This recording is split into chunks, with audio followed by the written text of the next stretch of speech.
Xbox officially announces a $70 price hike for 2023 on their first-party titles. What does this mean for Redfall, Starfield, and any other games that you are looking forward to? Also, what does this have to do with Game Pass? I'm going to break down everything we know right here at the beginning of the video so you don't have to go searching for all the information, but it is a longer video because it's a live stream. If you want to watch the entire discussion or be here for the discussions, make sure you hit subscribe and the bell button. That way you don't miss these. This is a Reforge update. Xbox is raising prices on first-party games to $70 in 2023, and yes, that includes Starfield. If you like these very quick updates with video gaming news, hit subscribe and that bell button. GamesRadar.com said that Xbox has officially announced that it will be raising prices for first-party Xbox Series X and S games to $69.99 USD in 2023, starting with major titles like Starfield, Redfall, and Forza Motorsport. Now, what did they exactly say? What was the official announcement? Quote, "This price reflects the content scale and technical complexity of these titles," a Microsoft spokesperson told IGN.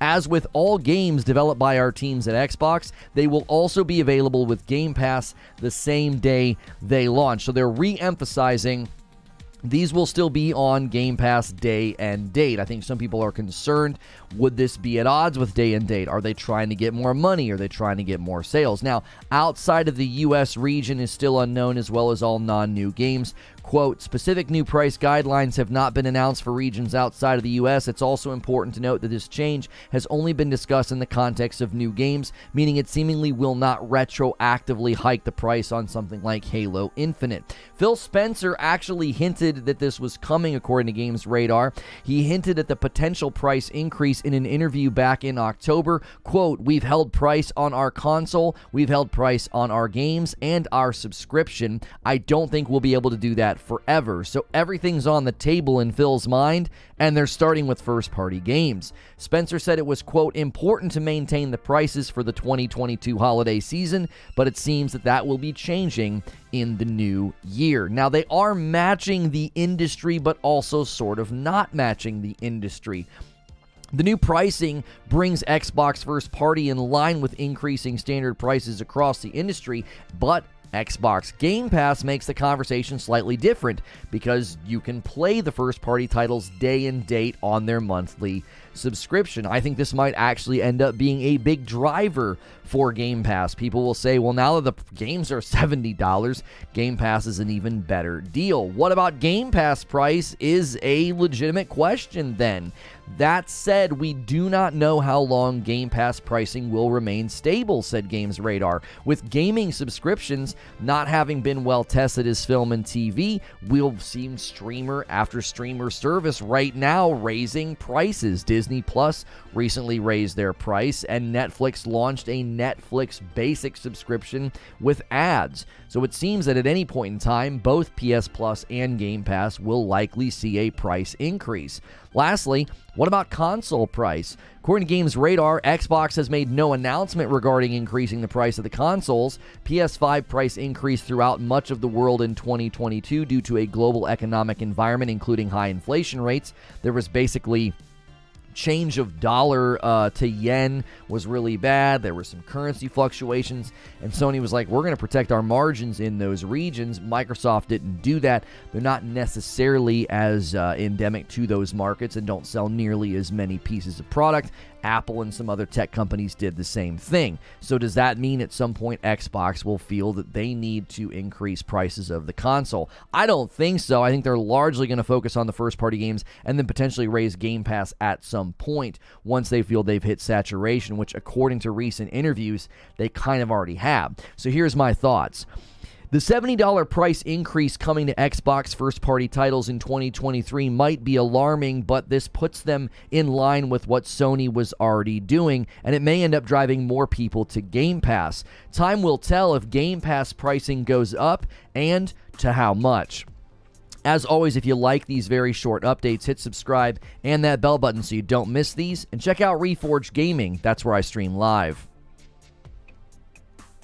I forgot to say that and I'll see you in the next video. I totally but I just stopped talking. I was like, that's the end of the video. That's it. Well, good morning, good afternoon, and good evening. Thank you, everybody, for being here. Make sure you go through your morning ritual. If you are not familiar with live streams, you want to make sure that you are on live chat. Make sure you are on live chat so that way you can enjoy seeing what everybody is saying. Discord top chat will not show you what everybody is saying. And go through the ritual. Smash that like button. Make sure you're subscribed to the channel. That allows you to talk in my chat. Good morning, feed. Good to see you in chat. Mo says Game Pass is going to go up. I think it's going to go up too, Mo. The question is when, right? I feel like they would do. I feel like Game Pass price would increase late next year, right? Will we see you in the next video? John always with a 15-month renewal. Welcome back, and he's on a Member Plus. Solid Snake did a 4-month renewal, and he's on a Member Plus. Thank you so much, everybody who's been doing the extra Member Plus. Sup, Lono? What's good, Sam Jack? Yeah, I would think they would do an Xbox Game Pass, excuse me, an Xbox Game Pass price increase would be late next year. And my thought process on that is this. The price increase of their first-party titles will likely have an impact on the Game Pass funnel. You will see people say, hey, I've been kind of on the fence for Game Pass, but now that Starfield's $70, I guess it's a great time to get on Game Pass. They'll see an uptick, and then they'll increase the price. It'll go up when the family plan drops? Yeah, maybe. I hope you're trolling. Who's trolling with the name? Who are you talking to? Oh, unless the hype is for another horrible-looking Bugfist. Zero hype. Oh, zero hype for what? Starfield? Who would you even pre-order Starfield? Oh, there's plenty of people that are going to pre-order Starfield. It looks like it's going to be, you know, a fun game. Like, I think it might have performance issues, but I think the scope of the project and their aim with Starfield sounds like a game that I want to play day one, 100%. There's 270 people here. I would love to see some of our emotes. Let's show people what you get as a member. Let's see some Lono dope. Those thumbs up remind people what they need to do every morning. And I am wearing another shirt from Into the AM. You guys haven't really got to see this one yet because I wore it the one day I was playing Call of Duty. Make sure you hit that shirt command and use my code over there if you like this kind of style of shirt. More graphic tees, more street, more like street art or streetwear, I should say. Yo, what's good, Suede? I always felt Game Pass had to go up regardless. This just cements it. Right. This increase will just make more people get Game Pass, says Cliffo. Big IQ move. That's why they've done it. We'll see record Game Pass numbers. Yeah. You see all those emotes in chat? You get to use those on my channel if you become a member. And right now, we haven't got one yet. Who wants to be the first member of the day to get us closer to the member goal? Welcome on in. Who wants to order that coffee? It's like halfway across the country. Frickmas Blend will be here. Hopefully, I can show it to you guys tomorrow. Xbox Game Pass or Xbox games should go multi-plat.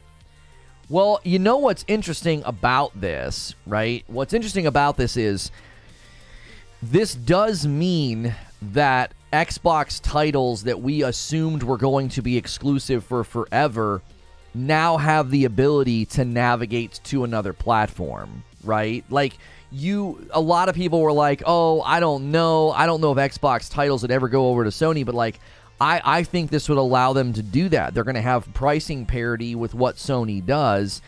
And I don't know. I feel like Microsoft, once they own so many of these titles, I think they're going to start to see that it's just better to have our games everywhere. Like if we own a game, you know, according to Phil Spencer, if they own a game, they kind of want it everywhere. Now, I don't know if that's going to happen with Starfield, and I don't think that's going to happen with Redfall. But once we get beyond Starfield and Redfall, I don't know how many Xbox exclusives you're going to see. I really don't. I think it's going to be less. I'm not saying they're going to completely do away with the idea of first-party titles, but they could do timed exclusivity, right? They could say, listen, we're going to do this game, and for a year you can get it on Xbox. It's $70, day and date Game Pass. I think they're going to stick to that model, but I could see them a year later being like, you know, Fallout, for example, let's just say Fallout 5 is a game.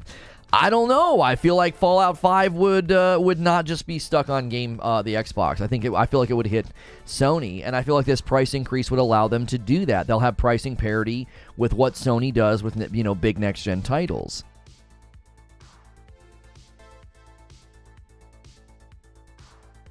Excuse me.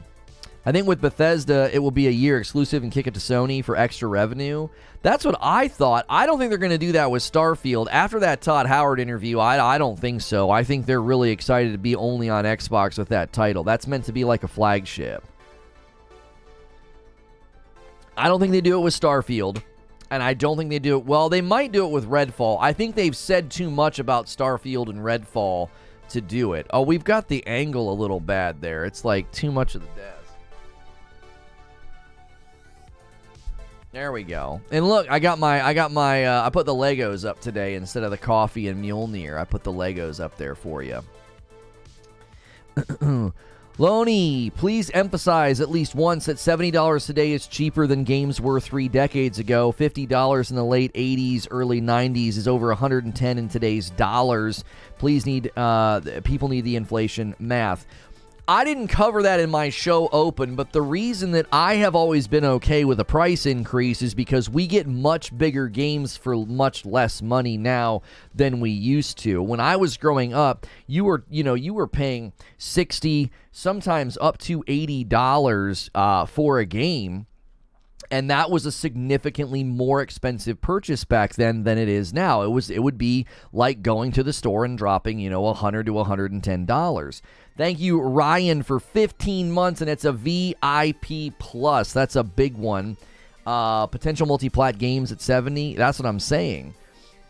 Who gives a crap about that? Who gives a crap about what? Inflation? You 100% should consider that in the equation. You know what I mean? Practice what you preach as PL. Bring Halo to PlayStation and change the industry. Be that leader when? I don't know if they'll ever do that. I don't know if that works, right? I think it sounds really good, but I don't think you can take flagship iconic characters and be like, well, we're just going to put them on another platform because we want to practice what we preach. You know what I mean? There are many reasons that inflation has not hit video games. One, most people nowadays are not going to spend $110 for a single base game on average, but this is only one reason. Well, I mean, of course, like the market also is much bigger. So they're like, listen, we can have a maintained price point because way more people are buying a game at launch than bought Teenage Mutant Ninja Turtles in Time, right? The number of cartridges that they were able to distribute and sell pales in comparison to how many people probably paid for Shredder's Revenge, right? The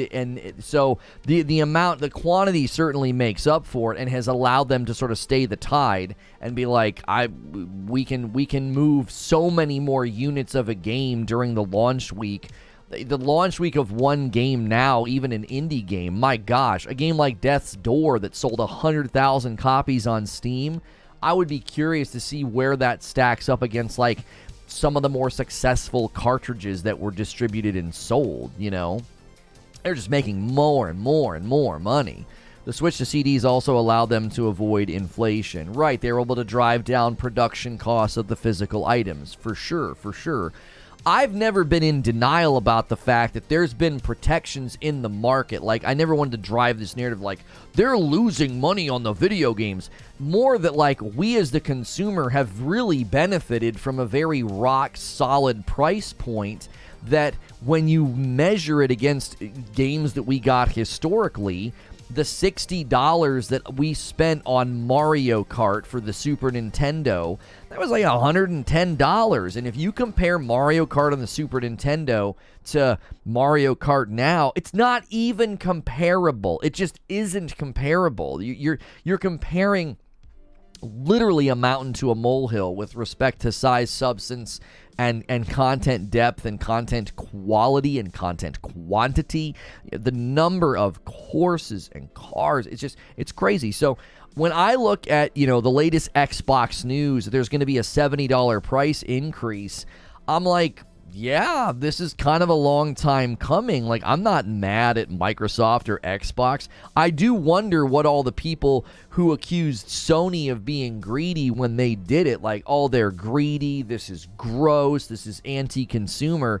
I wonder if all those pro Xbox podcasts and YouTube channels, are they revving up today and uploading videos accusing Microsoft of greed, and are they accusing Microsoft of being anti-consumer? Are they? I'm curious. Are they being consistent, you know? Can you rely on those people for accurate coverage? Having my son got one before Christmas prices went up. Yo, 5 months from Maximo. Thank you. A lot of member renewals today. Who wants to be the first new member of the day? Smash that join button. Try out being a member for a month. It's only $5, and we do a member segment every day. Can't be anti-consumer when the games are also on Game Pass. Right, that's the question, right? Like, I remember when Sony did the price point, I was like, this is just indicative of the market and inflation, and, you know, you got to keep in mind the amount of money that you were able to save back then, and I was told that, you know, that Sony was greedy and anti-consumer, and I was like, I don't think so. I think this is just normal market fluctuation and inflation. This is exactly what we would expect. And we all said eventually Microsoft's going to have to do the same thing. You know what I'm saying? So it's like, I don't think Game Pass is their savior in the discussion, because you're still requiring people to, somebody could say that's really anti-consumer. I'm not saying this, by the way, but somebody could say that's very anti-consumer. You're going to raise the price of all your first-party, you know, titles to try to convince us to get on your subscription service. And then guess what they're going to do? They're going to raise the prices of the subscription service once they hit a good number of subscribers, right? And then that's another way of making money. You can pay $60 a sub to Game Pass. Microsoft, you can pay $70 or sub to Game Pass. It's not the same at all to the Sony situation. Sure it is. Just because they're putting their first-party titles on Game Pass doesn't mean they're not doing the exact same thing. They're adjusting to inflation. You honestly think that, like, Microsoft is allowing you to do Game Pass because they like you? They don't give a frick about you, bro. They want your money. They want your money.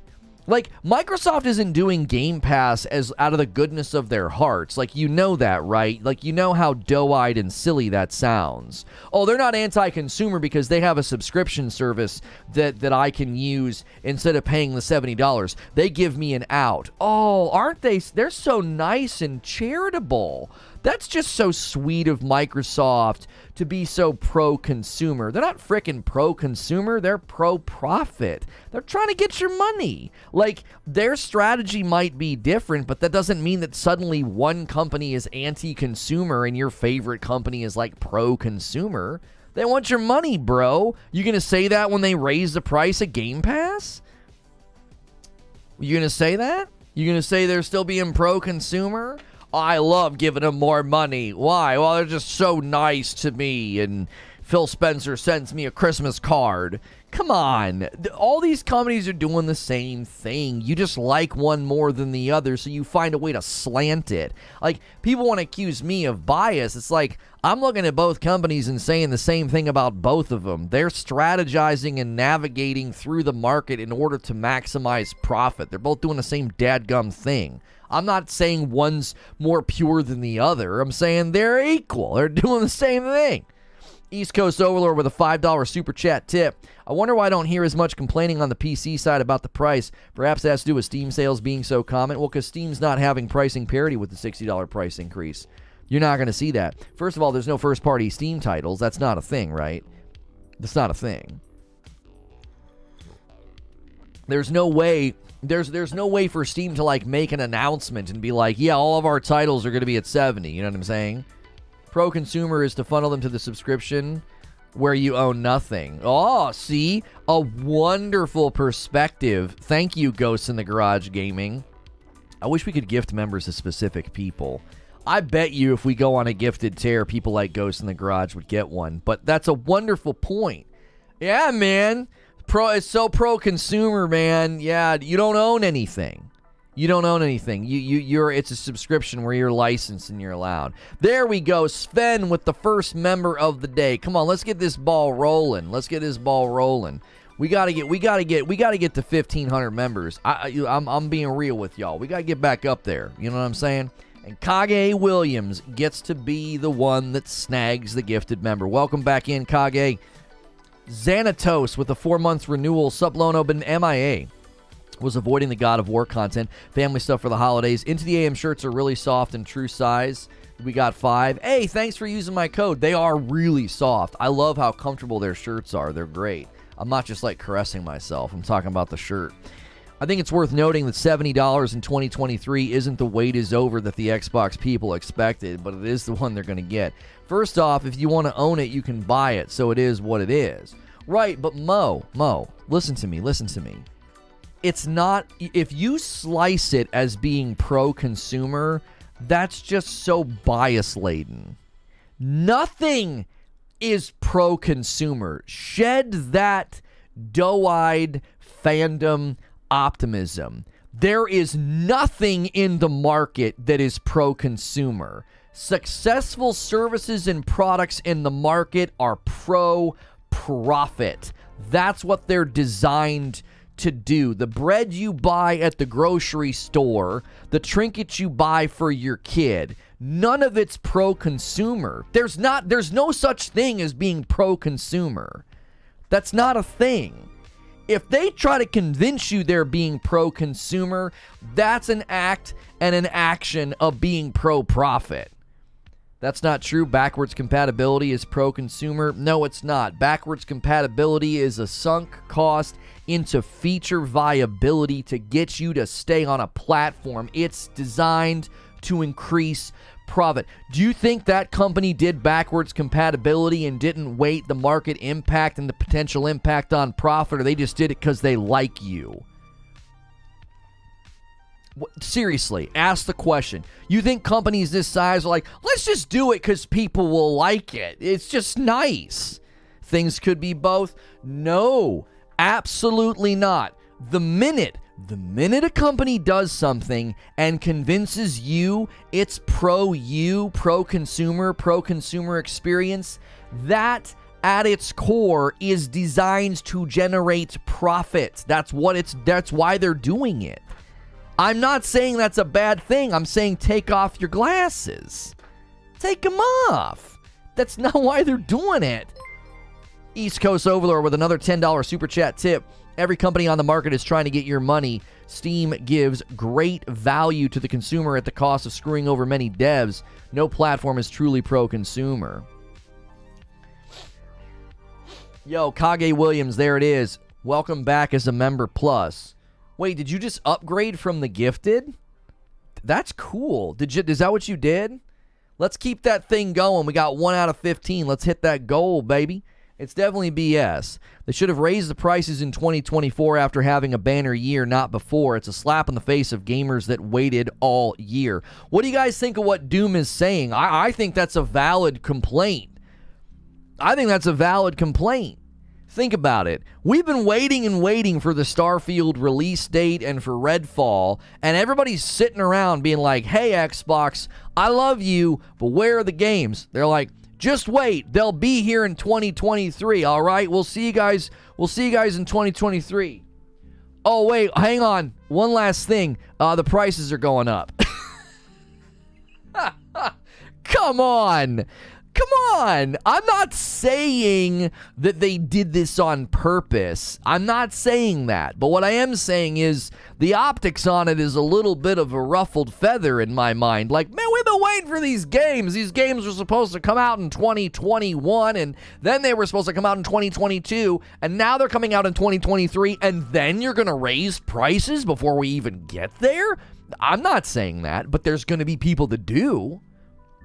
Backwards compatibility is an investment to market players on nostalgia. Yeah, it's all to get your money.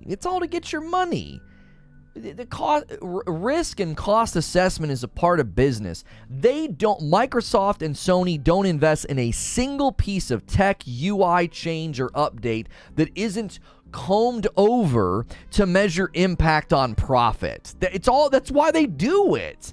You got to justify your department to them. What do you guys do? We work on the UI and procedural engagements to ensure that people can find games, and we made a couple changes to the checkout process to increase conversion. Wonderful. Keep it up. What do you guys do? Well, we work on backwards compatibility. It's a free feature to the ecosystem, but market research has shown and our own data points show that this increases customer loyalty, makes it harder for a customer to leave the platform because they feel like they have all of their games in one spot. That's them justifying their department and their work. A $2 tip from Newtonian. Xbox hasn't mentioned it because they had no games yet. Right. It doesn't bother me. I expected it, but I can see why people could be annoyed about Starfield, as it should have been out already.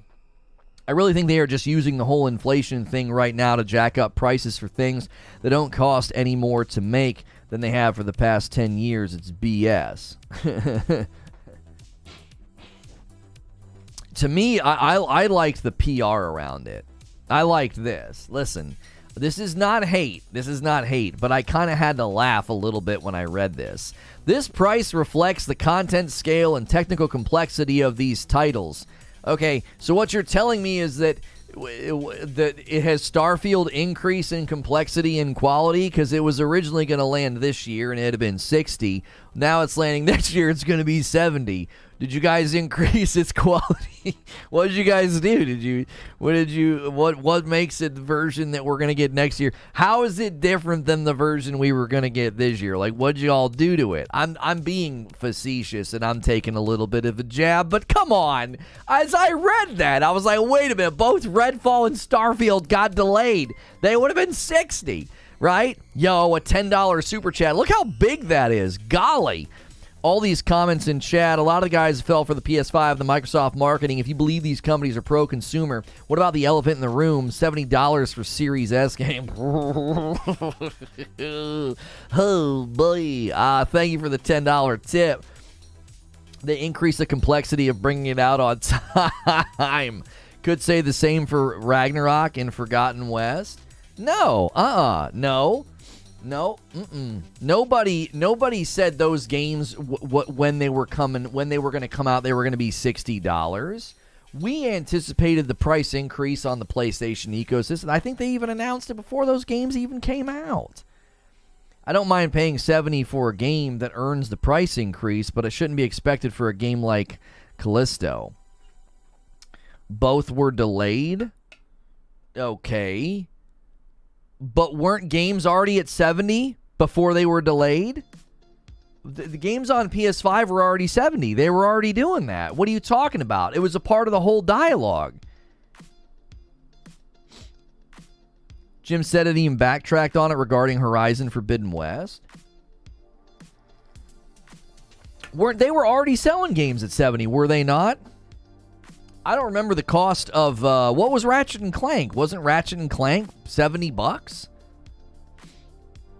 God of War Ragnarok's almost 10 times bigger than the old God of War games. The game deserves a price point. A dev for Xbox is going to be ticked when the price for 70 in 2023 Game Pass negates people from buying the physical disc. Ratchet was 70? That's what I mean. I don't think their Returnal was 70. Yeah, there was no expectation that you were going to get those games at $60. We all knew they were going to be more money on the PS5 because the PS5 standard at that point in time was $70. Ratchet was 70, Returnal was 70. It was no surprise. $60 is what they should be. You can't argue imperative here. If Starfield comes out at 70 and you don't think it should be $70, that's fine, but you can't create an imperative. Oh, they should all be 60. Oh, okay. The market is... Say that to anything that goes up in price. You might as well yell at a mountain to get out of your way. Like, it's not going to happen. This river should be flowing in the other direction. Okay, that's your opinion. The river's just going to keep flowing that way, right? price increases in the market are gonna continue to happen. Like, you don't have to, I'm not saying you gotta like it, but it shouldn't, none of this should be. What do you mean? There's no imperative. That you're creating an imperative. Who is buying Starfield if it's $10 or $2,000? It's free. There's no discussion here apart from Sony's. I'm not sure what you mean. How is it free? It's not free if you're paying for Game Pass. Starfield and Redfall got delayed out of 60? Yes. Yes, you can't do mental gymnastics and act like that Forbidden West and Ragnarok did the same thing. No, it wasn't. The standard pricing on PS5 was $70, and everybody accused Sony of being greedy and anti-consumer. And now we sit here on the precipice of 2023 when Microsoft will finally deliver one of its most anticipated titles, Starfield, and another one, sort of a sister to it from the same company, Redfall. And guess what? Both those games are now going to be $70 instead of $60 if they would have landed this year. And I'm not faulting them for that. I think it's fine to have pricing parity with the market, and it's fine to adjust according to inflation. But there are going to be consumers that look at that and feel a certain kind of way. Wait a minute. I was going to buy Starfield, and it was going to come out in November of 2022 when everything was $60. You delayed it to 2023, and now it's going to cost me $70? What am I paying for here? Like, I am telling you that there will be consumers that have that mentality. There will be. I'm not saying whether or not they're right or wrong. I'm just telling you that's what people are going to feel. Yo, what's good, Light Leap? I have Game Pass. Whether I play Starfield or not, it is free because I already have Game Pass. All right, I'm not going to go down the just mind-numbing, pedantic argument about whether or not something is free if it's on Game Pass, okay? Watching a show on Netflix or Disney Plus isn't free. You're paying for the subscription, okay? Stop dragging the conversation into the gutter of worthless splitting of hairs, all right? It ain't free. It's your perspective makes it free, man. Good for you. Good for you. But you're paying for a subscription service. Game Pass is the main product, and this price increase makes Game Pass look even better. It's a win-win for Xbox. I think that will be the initial result, Space Dovahkiin. People will say, hey, you're going to increase the price of this? Well, then, okay, I'm going to go get it on Game Pass then. It's going to drive more people to Game Pass, which that could be really, really good for Microsoft. However, the real question becomes, when do they increase the price of Game Pass? Because I believe that will happen. It will. I think that's unavoidable. I think subscription services always go through that. PS Plus will do the same thing. I'm not acting like Sony won't do it. Disney Plus just did it. Netflix just rolled out a basic package with ads. Right? The fact is, no one buys Xbox games unless they are mental.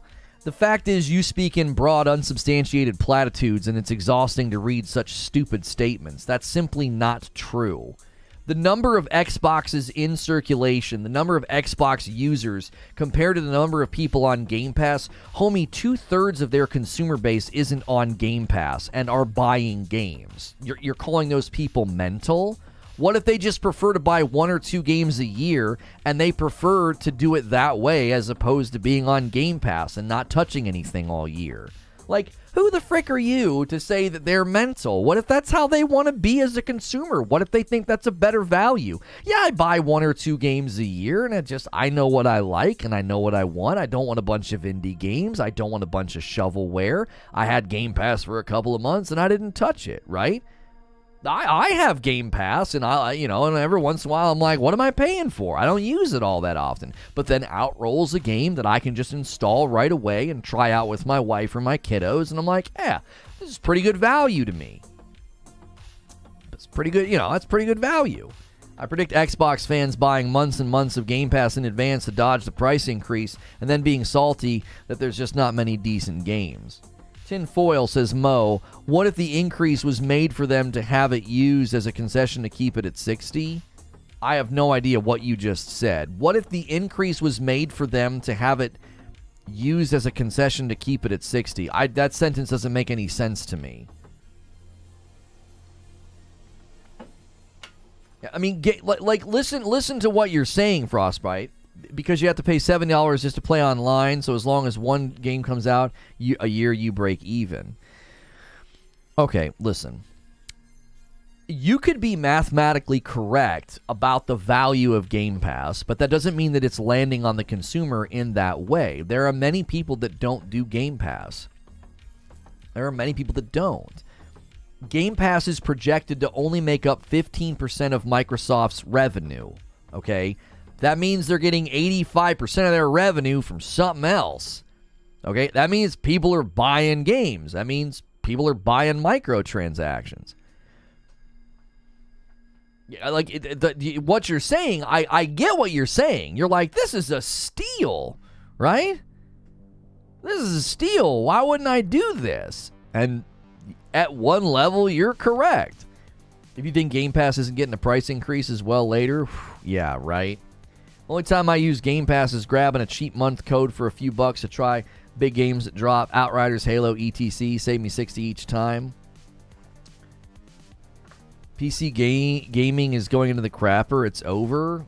Why are you saying that? All projections point to PC gaming mushrooming and coming, hitting thresholds that are not even foreseen right now. They're projecting it. It's going to be crazy. Like, both Capcom and Sony have adjusted their strategies because of PC. Even Phil Spencer's on record as saying that, like, Game Pass hit saturation on console and there's a lot of room for growth on PC. They're targeting PC as well. What are you talking about?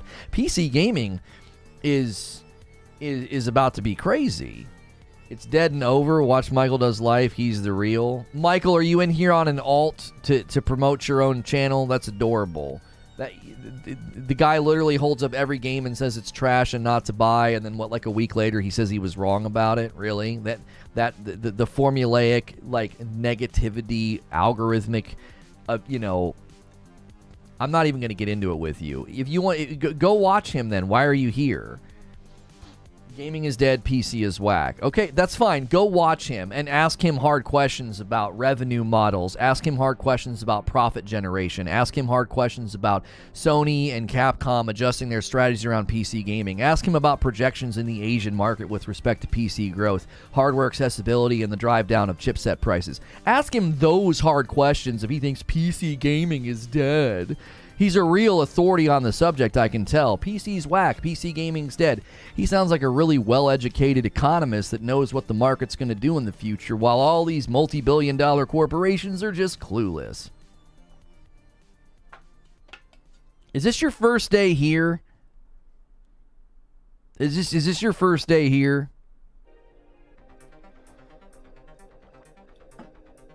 The guy has a shtick, and at one level, I kind of respect it, right?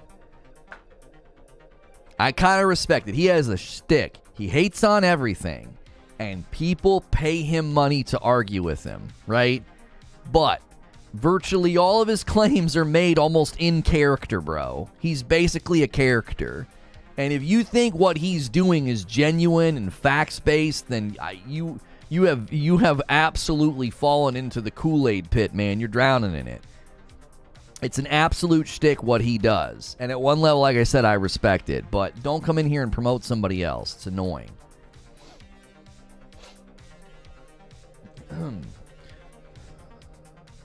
So you're smart that a billion-dollar company, your ego is something else? Are you talking to me?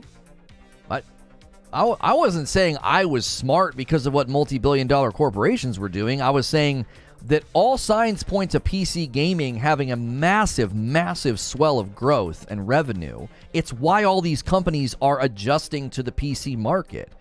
Capcom, Sony, and Microsoft. Console is dead. Tuesday to Tuesday, the shelves being filled with baby games. Yeah, see, this is something that happens in gaming. Let me explain. Let me explain something to you, okay? You have fallen into a pit of negativity, and you can't see past it.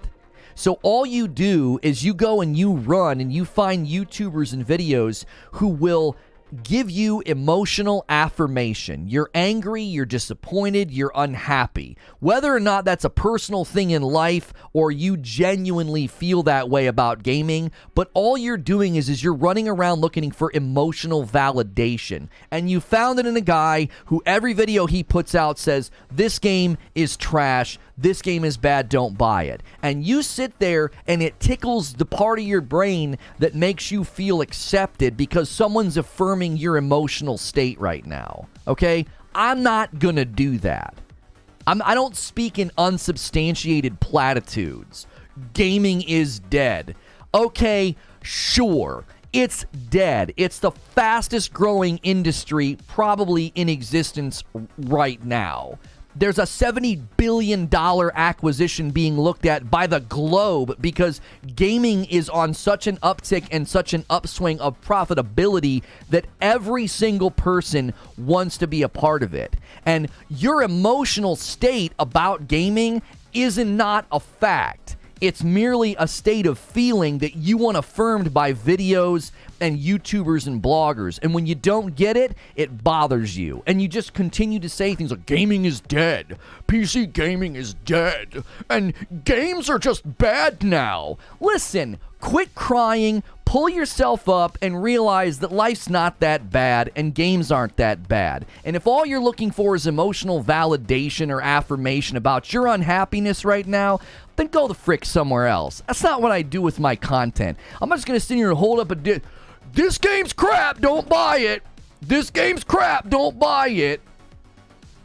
Garbage content, man. I don't create that. I don't create that kind of content. It makes you feel good for a little bit, but you can clearly see it's not doing anything for you. It isn't. You can't grow a community. You can't have a conversation with people like that. You just can't, because you're not having a conversation. You just speak in broad platitudes that have nothing beneath them. It's like interacting with an automaton at Disney World. Gaming is dead. Why? What evidence do you have to suggest that it's dead? All games are crap. Okay, so none of the games that came out this year. Gaming is dead. Like, it's like you're just stuck in a loop.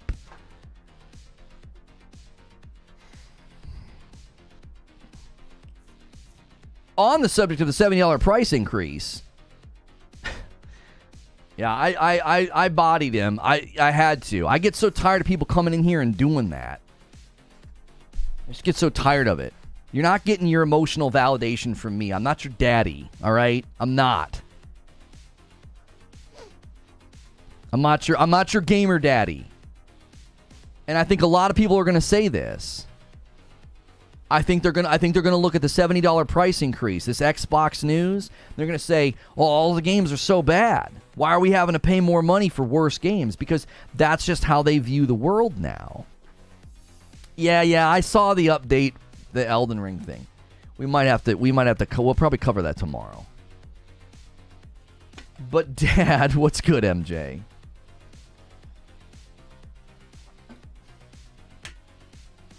Been busy the past few days, been working. Evil West is not really what I expected. Could use some updating. Wasn't impressed with the story presentation. It's a small team. I expected that to be about a $50 game quality. Boy. You are not ready, boy. You're not ready.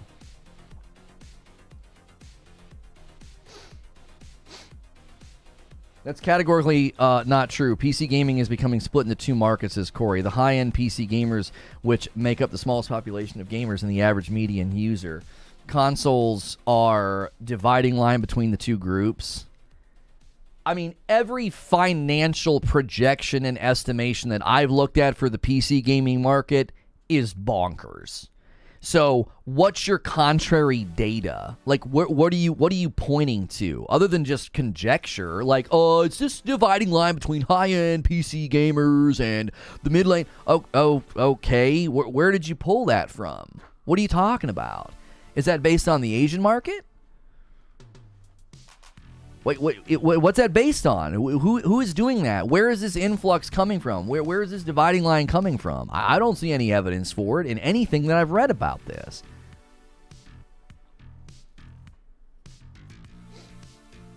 It's refreshing to hear a gamer not complaining all the time. It's funny because I get told two different things, D-O-double-G. I get told I'm a corporate shill and I defend these games and I talk about games and I'm an apologist. And I was critical of Callisto. I've been critical of the Dead Space remake. And I get told that I'm just a hater. Like, you know what I'm saying? Morning, Lono. What's good, Rad? Where's my daily pick of the baby? People are like, excuse me? It's been a while. It's been a while since I've seen that cute little babes. For anyone that wants to get into PC, study up and start with a 3060. I mean, you are a corporate shell for Sony. Shell. Oh. Yo, good morning, Splatsaw. Listen. I deserve some members for that rant. Where are the members? Come on. Click the join button. Get involved. Become a part of what we're doing here. You like these live streams? Live streams live on the lifeblood of members. We gotta see some people jumping in here. We do. We need it. Corp Shell Sony. That's right. There he is. Oh my gosh. Look at that noggin. Look at that noggin. See, Rad, both of my kiddos were born with so much hair. So whenever a baby is bald, I'm always like, oh my gosh, it's such a gigantic head.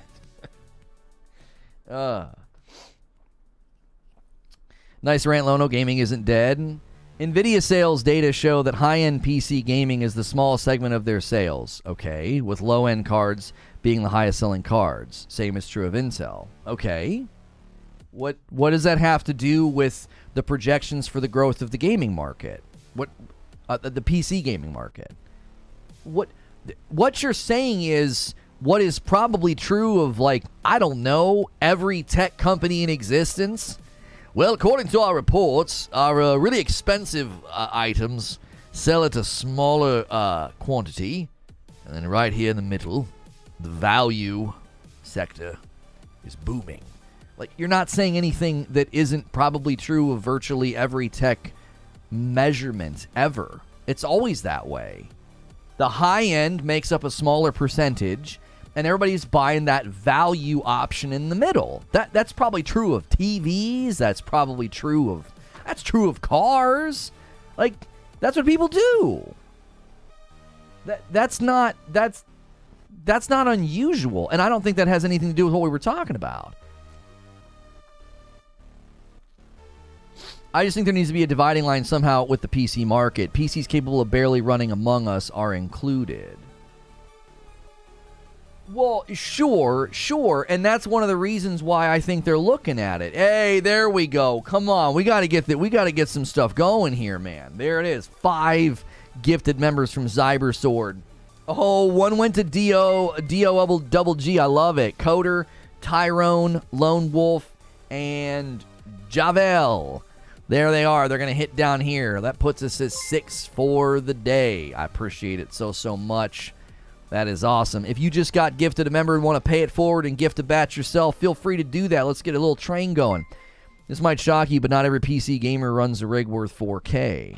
That's what I'm saying. The gaming market was valued at $198 billion in 2021. It's expected to reach a value of $339 billion by 2027, registering a CAGR of 8.94% over 2022 to 2020. Okay, so basically, translation, over the next 5 years, they're talking about a 9% growth.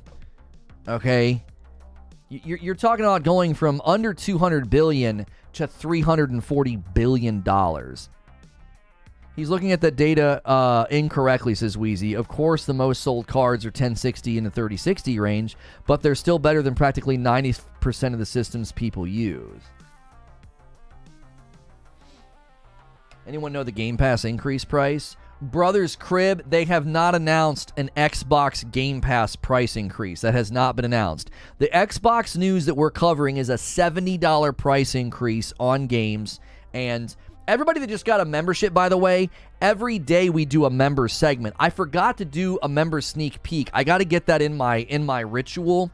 I should have done a sneak peek today from last night for members. So you guys should be getting those uploads. I just got to get in the ritual of doing it. But every day we do like a lunch break, and the members get to hang out with me. And today we'll be doing another segment for members.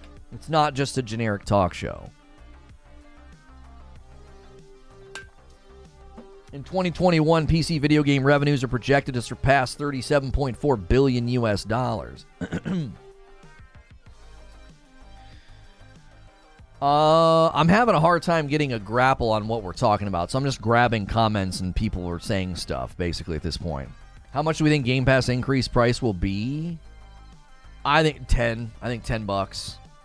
5 to 10 is what Mo's saying. He thinks they're going to raise the price of Game Pass when the family plan drops. I can't wait until 2023, 2024. We're increasing Game Pass price by 5 to 10 bucks a month. Yeah, Wheezy's saying the same thing. Yeah, 5 to 10. Yeah. If you're grabbing comments, I'm saying hi, so hi. Hello, Sony Nakamura. How are you? Welcome. Shoot, you want to go cheat for the PC experience? Get the Steam Deck. There you go. Hey, Google Beats jumping back in. 14-month milestone at a member plus.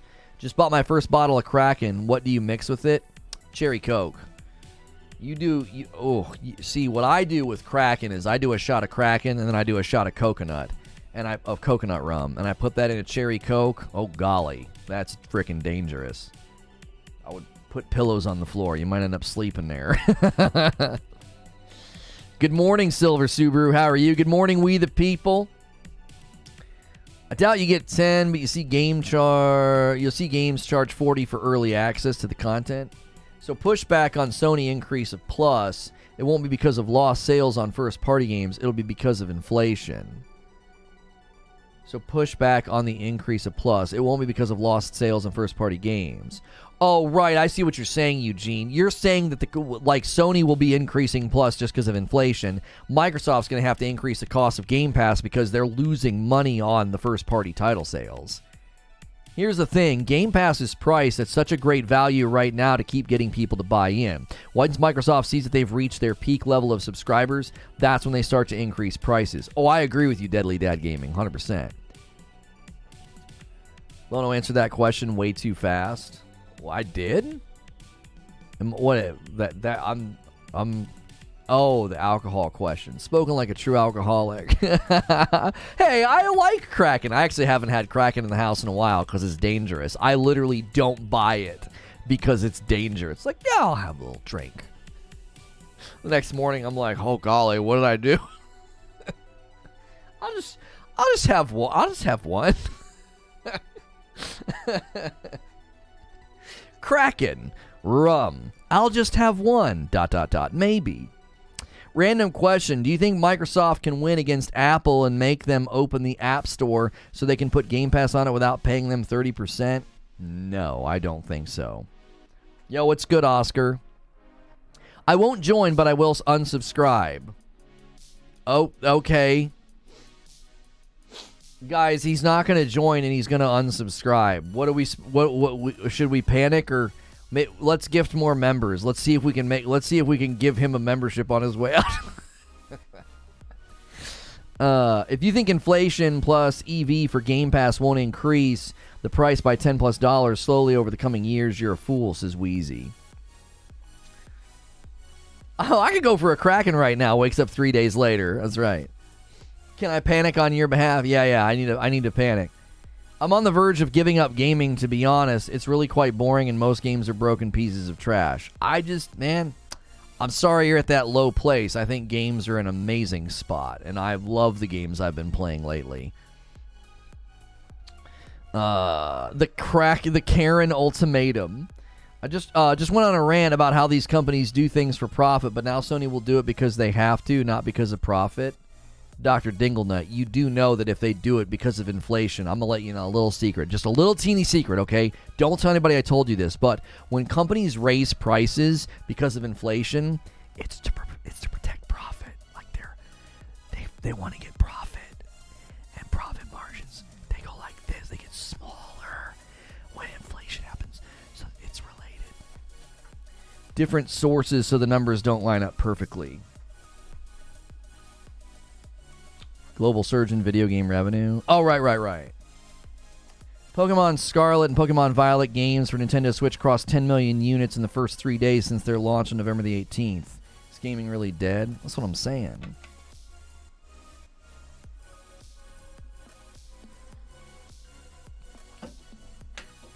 I don't think Sony will increase the price of Plus. For them, the sub-service is not paramount to their business model, whereas Microsoft Game Pass is their bread and butter.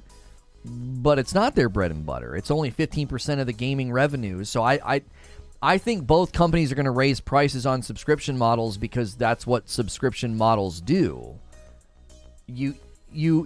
Like, whether it's inflation related or maximizing profit related, they're both targeting the same thing.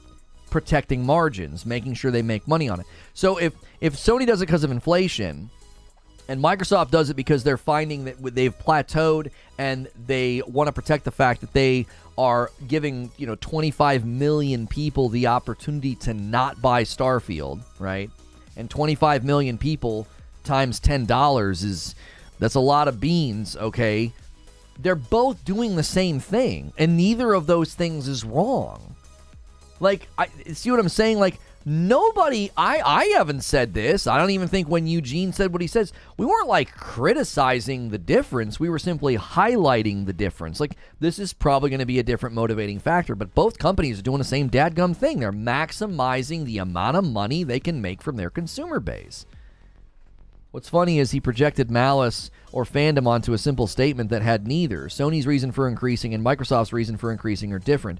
Doesn't mean one worse. That's what I just got done saying. Yeah, LOL Jinx. Yeah, Eugene wasn't saying anything fandom related. He was just saying, yeah, the motivations are a little bit different. Mr. Frugal with a 12-month renewal. It's a whole year. Still riding high off the OSU loss to Michigan.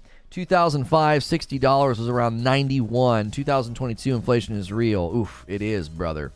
And listen, Mr. Frugal, shut the frick up about that game.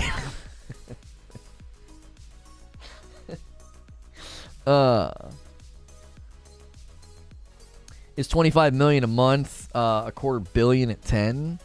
Yeah, I'm not a numbers guy, but 25 million people suddenly giving you $10 more a month. That's a lot of money. You know what I'm saying? Like, that's the subscription model. It 100% is a subscription model. It is. It's like, hey, get as many people as you can in the funnel. Make it really, really hard to leave the funnel because all their stuff is there, right? And then raise the price.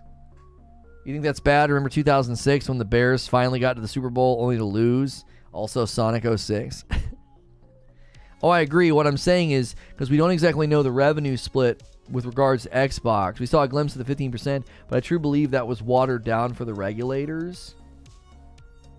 I don't know. I don't think that was watered down for the regulators.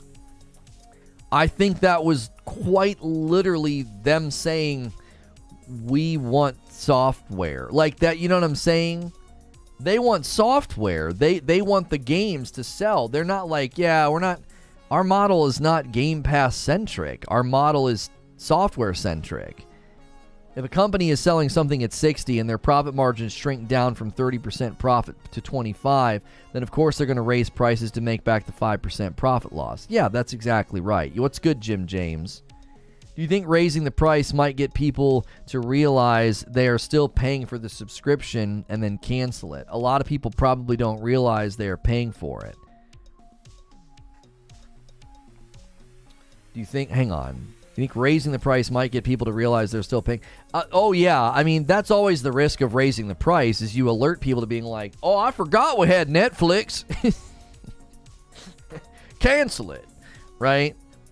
The hope is that it doesn't cause mass churn or mass exodus. It would cause a ripple. Hey, somebody ordered some coffee a little bit ago. 3 bags of Frickmas to Cal Skirata.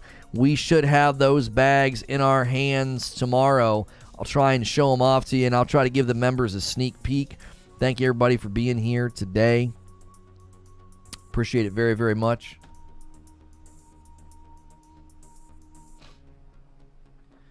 Good morning. So is the price increase is only for first-party games? If so, I don't see the problem. It doesn't seem like they're ever going to release one. Oh, Abe. Abe comes in and just starts taking swings. He's like, I'm late to the party. Everybody here is ugly. Like, huh? Yo, good morning, XCal. How are you? I pay for Game Pass and I rarely use it. Will definitely cancel if they're upping the price. Well, right now, the latest Xbox Game Pass news is nothing. They're not raising the price. The news for Xbox was a $70 price increase, and we're discussing the ramifications for that, right? Is it going to drive more people to Game Pass? And then once it drives more people to Game Pass and Game Pass hits saturation, are you going to see people say, all right, well, I don't want this anymore, because they're going to raise the price of Game Pass as well at some point. Like, Phil Spencer all but said that. Guys, we are 1 hour into the broadcast. If you've been enjoying the discussion, do all the things to show that appreciation. If you like 6 hours of free live streams every day, then do what you can to keep it going. We have lots of other channels worthy of our attention, and if you haven't checked them out yet, you should check them out. Real big conglomerates like Microsoft move money from different divisions to either make revenue look good or bad to fit their narrative. Would be interested to see that statement under oath. I mean, I don't like the narrative of, well, we're going to act like everything that we're hearing is probably not true because they're trying to get the regulators to push it through, right?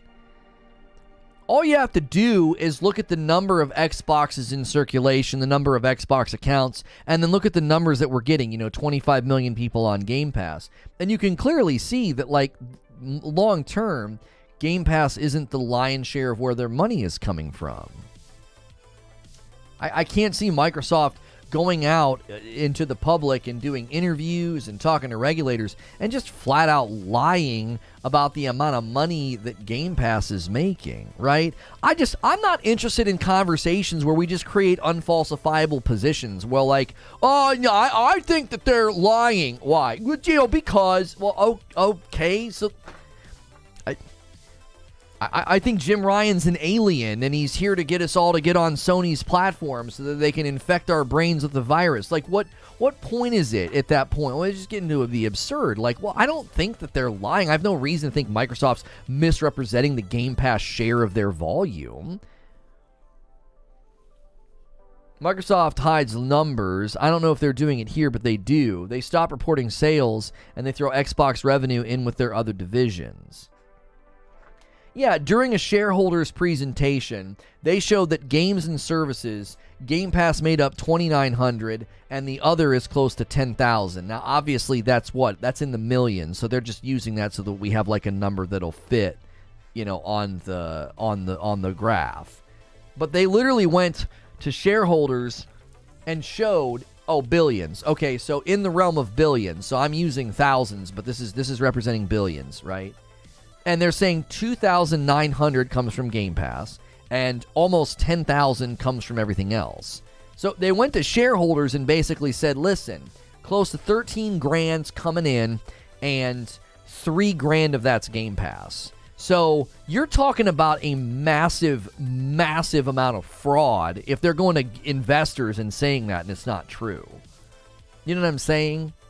I'm not trying to be negative argumentative with just my opinion. Right, but it's like, I don't know what to do with that. It's like, so they went to their investors, and they went to the public, and they went to the regulators, and they're all showing Game Pass not being a centrality to the business model. It's a part of it, but it's not the centrality. It's not where all the money's coming from. And people are like, well, they're just saying that to get the thing to go through. And I'm like,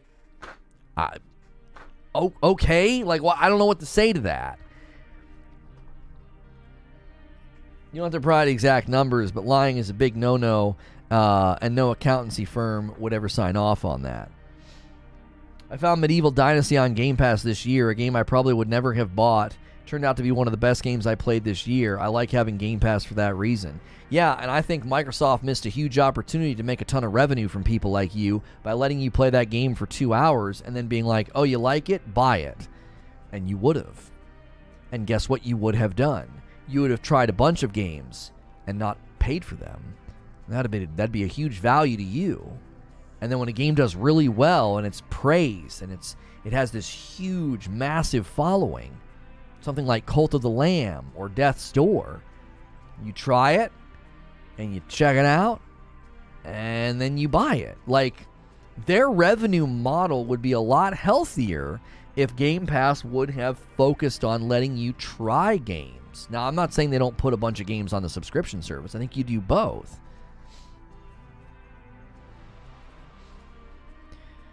I would have bought it, you are correct, but I would be paying for Game Pass if they had no games.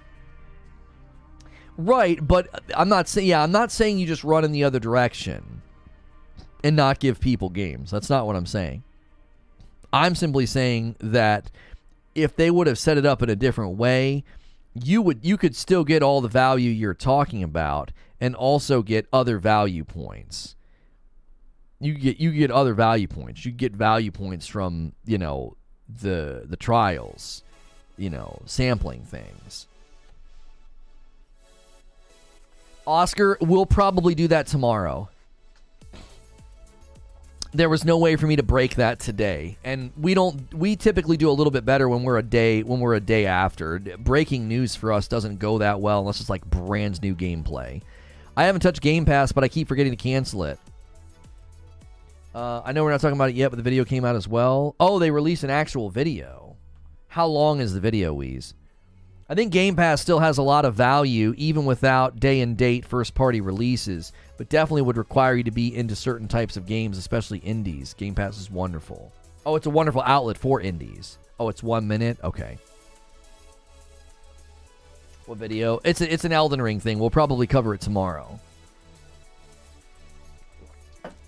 I have good news, and it's not bad news for you guys, but I will not be traveling the month of December like we had planned. We have had to cancel and move our trip. Sadly, it's making the trip more expensive. It's going to be in January now. And of course, ticket prices are now, we're having to pay the difference and the car rental and blah. But the good news is I will be able to cover the Game Awards this week with you guys and all of the amazing things that get announced from the Game Awards. So, no breaks. This week, you get me all week, and you get me for Game Awards. So, we were going to be going down to Florida. So, somebody got sick. It's nothing serious, but it was one of those things where it's like, well, if we come, we can't do any of the stuff we were going to do, and then we'll all probably get sick too. So, it's not the sickie, it's something else, and it's just annoying.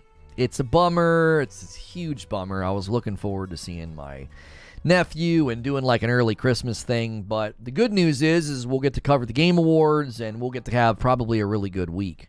I think we have around 900 members right now, and we would really, really like by the new year to be back to 1,500, and we'll set some of those goals again and some of those fun things that we did with Madam, like Star Wars watch parties and just fun things with you guys. So feel free between now and January to try to help us get back there. If you were a member in the past or if you've gifted in the past, we would love to see that change. That's basically a necessity for 6 hours of live streaming, and we're just being a little bit transparent with that. I'm not harping on it like we were.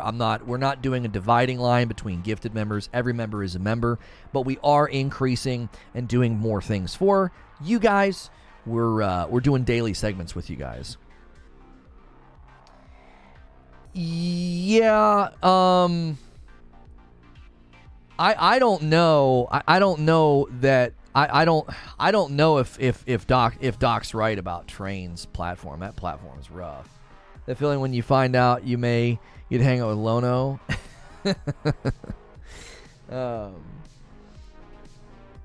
He is so cute. He's so cute, Rad. I never got my cosplay pics though, by the way, Rad. I was pretty disappointed. You know, never got to see any of it. You see what I posted above? Come Forth Warriors, Basing Coliseum, Praise Worth, coming tomorrow. Yeah. It's 7th. It's the 7th.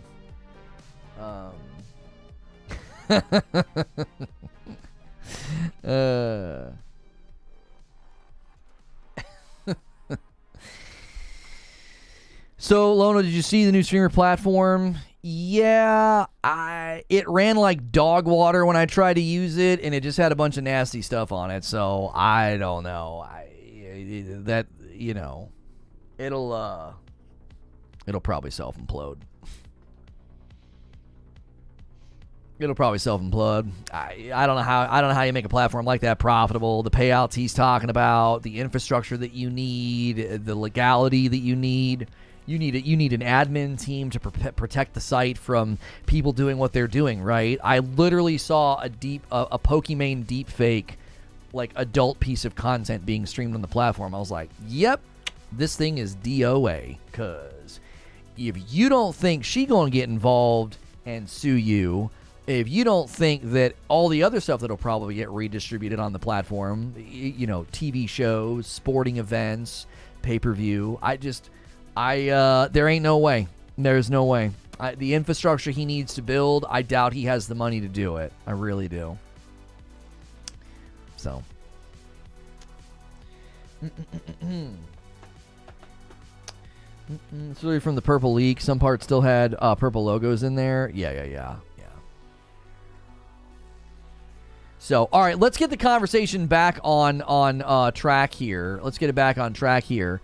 Now, if where is it?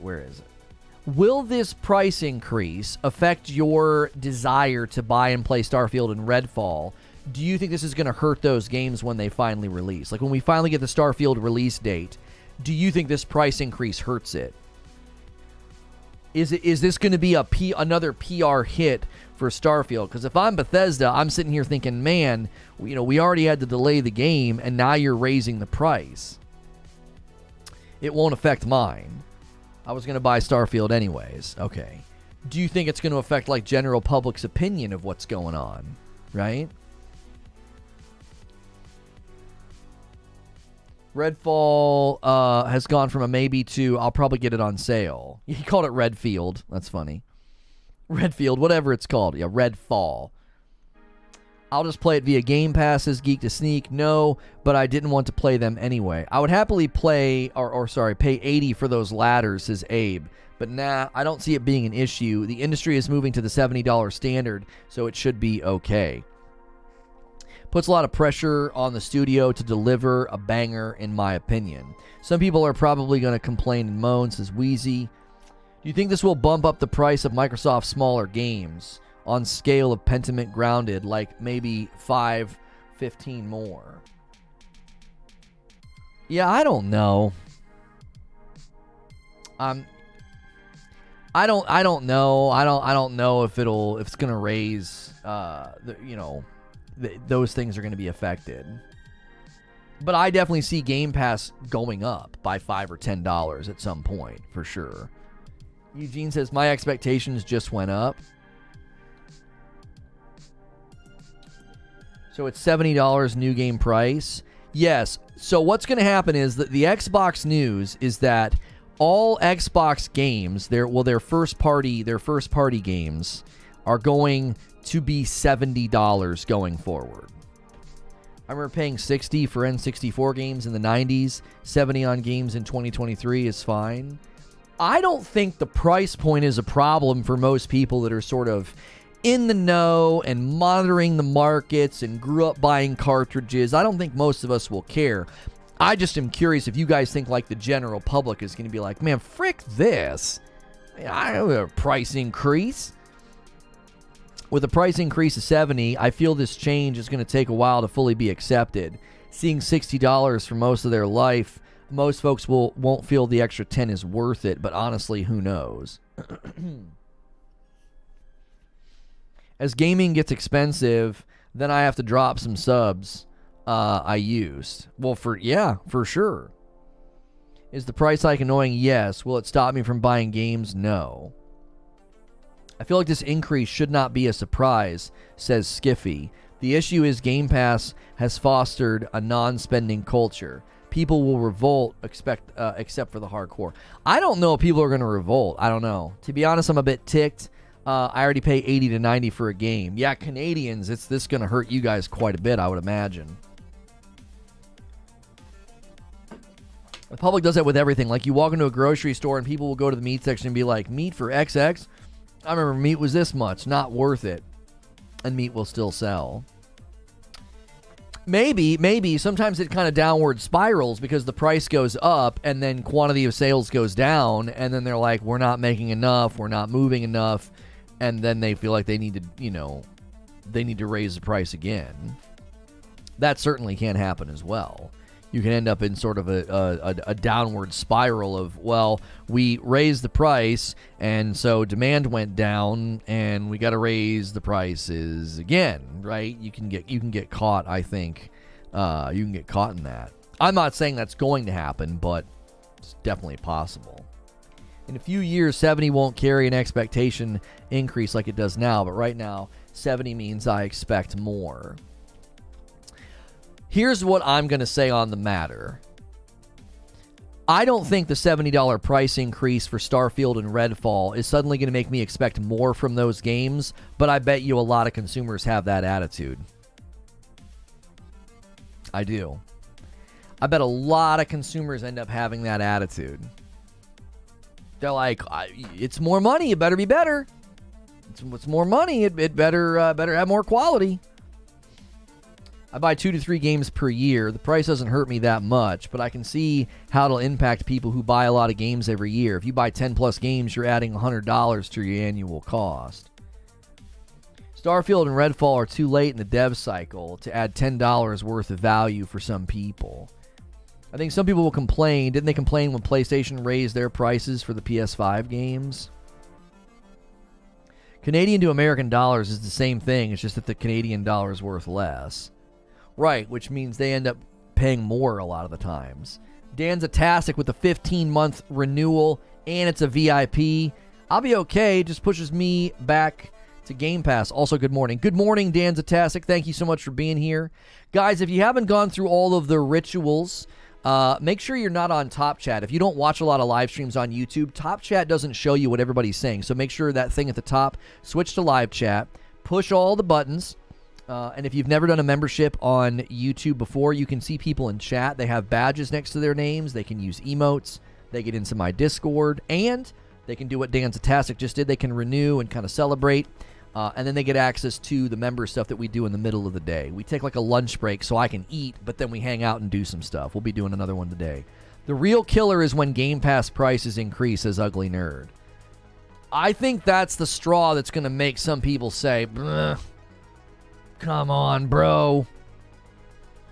You raised the price of the games, and I got on Game Pass finally so that I can play Starfield and Redfall, and now you raise the price of Game Pass? Yeah, I bet you there's some people that they'll feel a certain kind of way about that, for sure.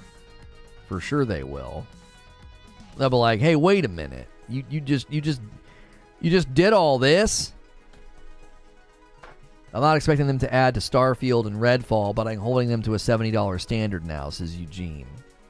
Isn't Starfield going to Game Pass when it comes out? It is, Rissick. It is. You will not have to buy it at the $70 if you have Game Pass. You'll just be able to play it day and date. I mean, $70 increase was inevitable. Same with Game Pass. Also, the initial Game Pass price was steep for people, and then it became normal. So, will it increase? Eventually, we'll just get used to it, for sure.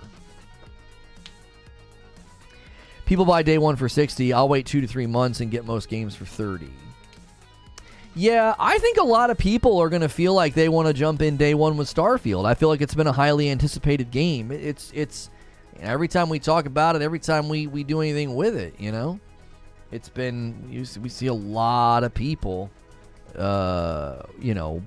coming in and slicing up the topic, Hey, a 4-month milestone from the new Swarthian. As a member, great show. Can't believe it's been 4 months. Welcome back. We kind of changed the setup here. Let me go back. We changed the setup. If you guys haven't subscribed to our Lego channel, man, this build started this week, the TIE Fighter. So thank you to everybody who's been over there. It's awesome to see y'all supporting it. It's doing that little channel is doing great, and we just started it. This is the same ruckus from when games went from 50 to 60. Anyone complaining will get over it. When did games go from 50 to 60? When will they go from 50 to 60? Didn't know you started a Lego channel? Yeah, we already have the X-Wing over there. TIE Fighter just started. I'm doing a short every day for the Advent calendar, because that's in the corner right there. That's the Lego Advent calendar. You can use the Lego command in chat. Day one experience is kind of meh for most games anyway, says Jassification. Tech issues, etc. I love how everyone is super accepting of the $70 price tag now that Microsoft is doing it. I remember people losing their crap at the $70 Sony games. Oh, for sure. Yeah, the name of the channel is The Brick Abbey. It's named after, it's inspired by my kiddos. I read the Redwall books to them, and the Redwall Abbey. And so the little red brick and the logo and everything. Yo, Magical Fat Guy hitting 14-month milestone, and they're on a Member Plus. Good afternoon. Glad to have you in my ear again for the workday. Well, welcome back. Just started. The TIE Fighter looked finished. Well, we just started the series over on the channel. I recorded all the videos building it. Just gave you a sub. Thank you. Appreciate that. How much FPS Callisto Protocol run on high setting on Ryzen? I don't know. They pushed out a patch that's helping with performance on PC for sure, though. Gave you some on the Lego channel. Thank you. I appreciate that. We are really looking forward to that channel getting monetization unlocked. So we appreciate you guys helping it out, giving it some love. You know, the little shorts and the Advent calendar stuff's been fun. People have been really excited. I brought back the table microphone. People said they liked the table sounds. Saying everyone is suddenly okay with the price hike isn't true at all. Seen plenty of people complaining on Twitter. This is not directed at you. Yeah, I don't think people are okay with it, Corey.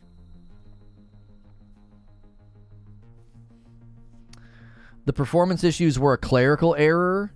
Yeah, I saw him say they did something with the file. I don't even know. It was so weird. It was like, wait, what? Are you jumping into the Witcher 3 next gen update on console PC? Super excited. Love that game. I mean, I may check it out, but I won't do much more with it then. Just sorry I've been MIA, been training a lot. No problems, King Arthur. Thank you very much. Lego channel looks sweet. I'll check it out later. Thank you. Good morning. What's good, Alien Psychopath? How are you? Link to the other channel. There you go, Danzatastic. Abe just did the command. He said, I'll figure out how this happened, but right now my focus is fixing. All our energy is on that. In the end, I'm responsible and accountable. Goes a long way, in my opinion. Sadly, post a link to the channel in chat. It's right above you, Jay Wright. Nightbot is saying, we launched a Lego channel, The Brick Abbey. And then there's the link. Oh, so the Xbox 360 era is when they jumped to 60. Got it. Okay. Generally, everything was... Well, but yeah, but if you look at the SNES, that's when I remember buying the most games. Yeah. What is the DS ring? The DS ring. What? What are you talking about, Rad? You're wearing in a video. Oh, the DS ring on my hand? It's Drive Shaft. It's from Lost. Madam got it for me because Charlie's like one of my favorite characters because of the redemption arc. And, you know, having my own redemption arc's pretty dope, so she got me the ring. I'm saying I'm not seeing the same level of pushback in $70 games. Not that there's no pushback. I mean, I would tend to agree with you, Corey, that when Sony did it, it was greedy, it was anti-consumer. I'm not seeing that. Now, some people are pretty ticked. Like, I mean, I saw a Dreamcast guy, his video was like, this is BS. You know what I'm saying?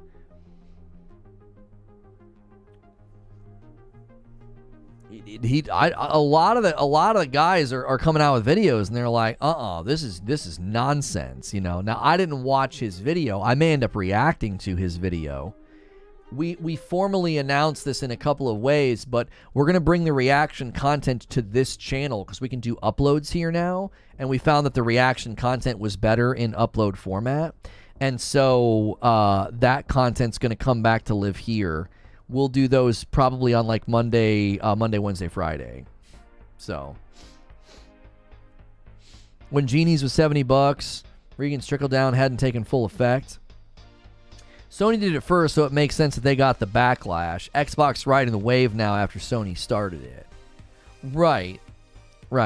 And I'm not a Sony fanboy when I say this. I think Sony was able to raise the price on their games, and also when they raised the price of the console in some of those markets, because they can.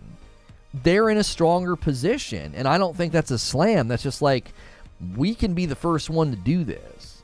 Like, if Nintendo would have done it, it might not have gone over as well, because they're in just a different position. Train is here. Let's go. Good to see you, Train.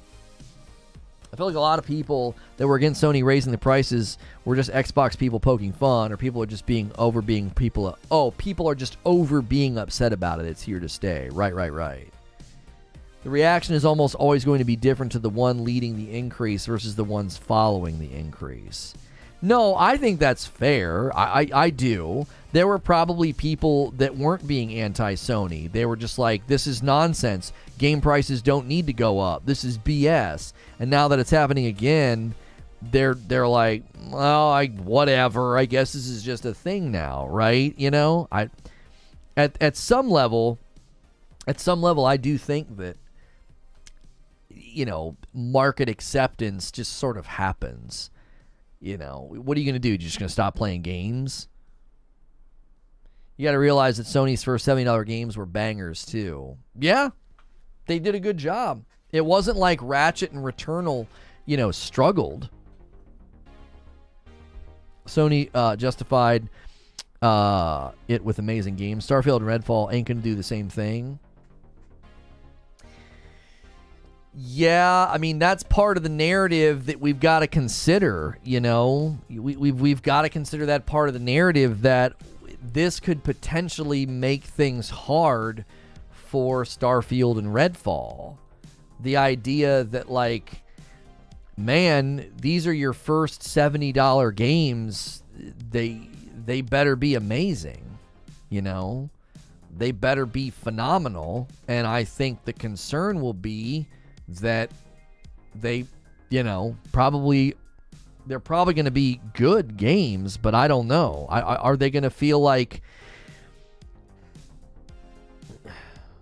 telling me Ratchet will do more for 70 games than Starfield? Yeah, I think so. Like, Ratchet was, if you go just look at all the cool things they did with the graphics and the photo mode and everything else, and look at everything we've seen from Starfield up to now. I don't think Starfield looks like this insanely next-gen $70 game. It looks like a very good Skyrim, Fallout, space exploration game that I want to play, but it doesn't look like... Picture the Microsoft user base mentality, okay? They're not paying for $70 games right now. They're not. And then they're going to. And when they do, you better hope that Starfield delivers excellence and that Redfall delivers excellence. Because if not, people are going to be like, man, why did we pay more for this? I think that's a risk.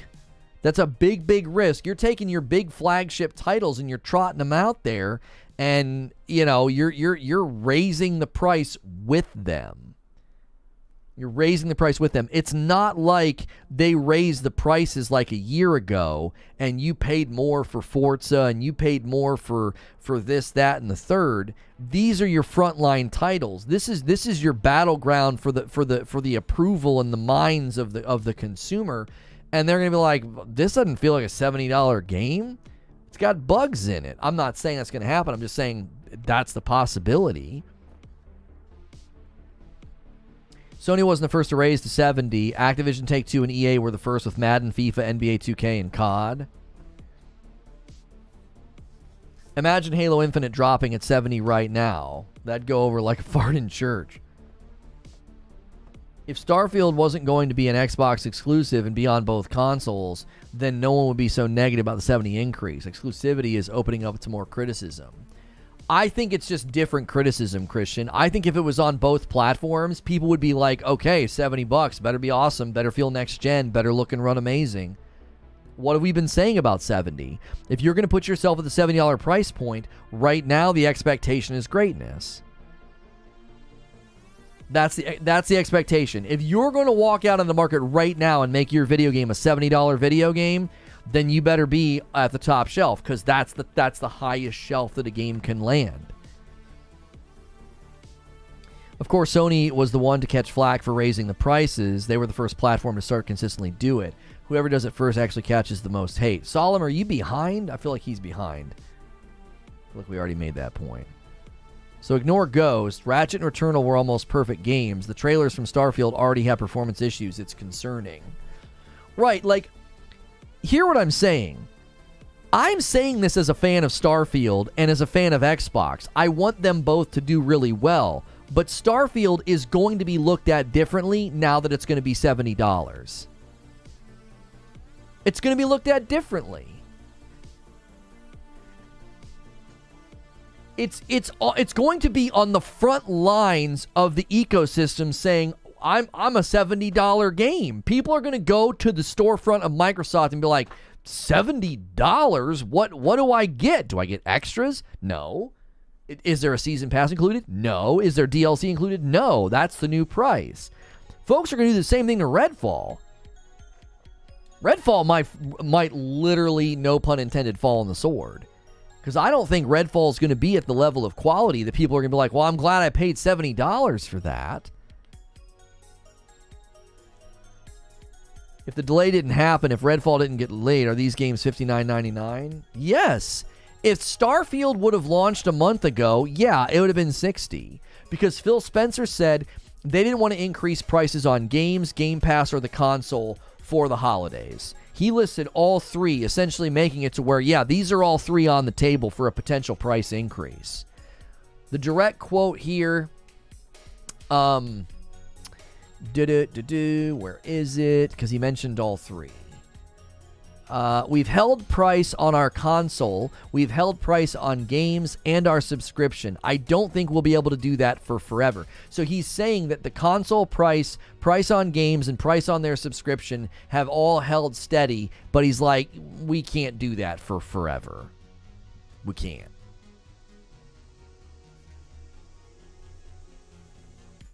Sony wasn't the first to raise price to 70. 2K Madden came out at 70, then Sony said all games will be 70. Yeah, and Sony's the one that got the most criticism, because I think the sports games, generally people just buy them no matter what.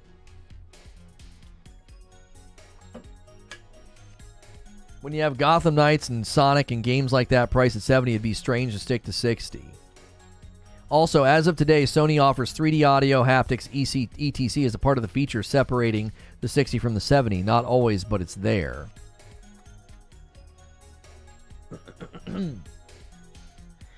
More exciting note, do you think them releasing the price change indicates that they will reveal the release dates in the Game Awards for pre-orders? That's not a bad theory, Vigil, that they did this announcement. What do you guys think? Do you think they got this announcement out of the way so that this week in the Game Awards they could start dropping release dates on us? Because there's a lot of game release dates apparently that we're getting this Thursday. Jedi Survivor, Diablo 4. It's apparently going to be like a tour de force of just release date announcements. So it wouldn't surprise me at all if they got this out of the way to be like, yep, price increase is coming. And then at the Game Awards, they're free to be like, here's your release date for Redfall. Here's your release date for Starfield. I think it's far more likely you get a release date for Redfall. I don't think we're going to get a Starfield release date for a while, because I think Starfield's landing late next year. I think it got pushed again. Sports games are trash. Okay. That's also why I clarified that Sony got the flack, because it was the first platform. No one was surprised about the trash sports games doing something else greedy. Oh, right. Well, yeah, it was not a platform-specific thing. it was coming from games that are already, I wouldn't say they're trash. I would say sports games are already pretty heavily criticized by the gaming market. So a sports game walking out into the market and being like, hey, we're raising our prices, everyone was like, yeah, surprise, surprise. So, you know, it more than likely everybody kind of shrugged at it. Maybe had more of a shrugged attitude about it than they would have when a platform does it. Because when a platform does it, it just, I think you're right. I think it hits different. I do. I think it hits different. COD was also one of the first going to 70. Yeah, but again, when you're Call of Duty, I think you have that luxury. You know? Anyone hear Todd Howard say that traditional aim for 30 FPS to do more with their games? Does anyone think that they will change? That will change with Starfield? $5 tip from Robert. Thank you.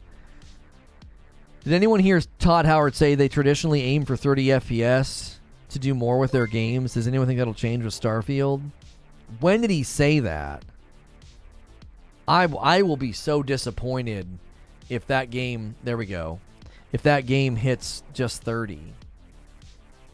Thank you to everybody today that's done a membership. Sven gifted some members, and then...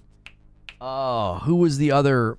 Who was the other person that gifted? Dadgummit. Putting us at 6 out of 15 for the day.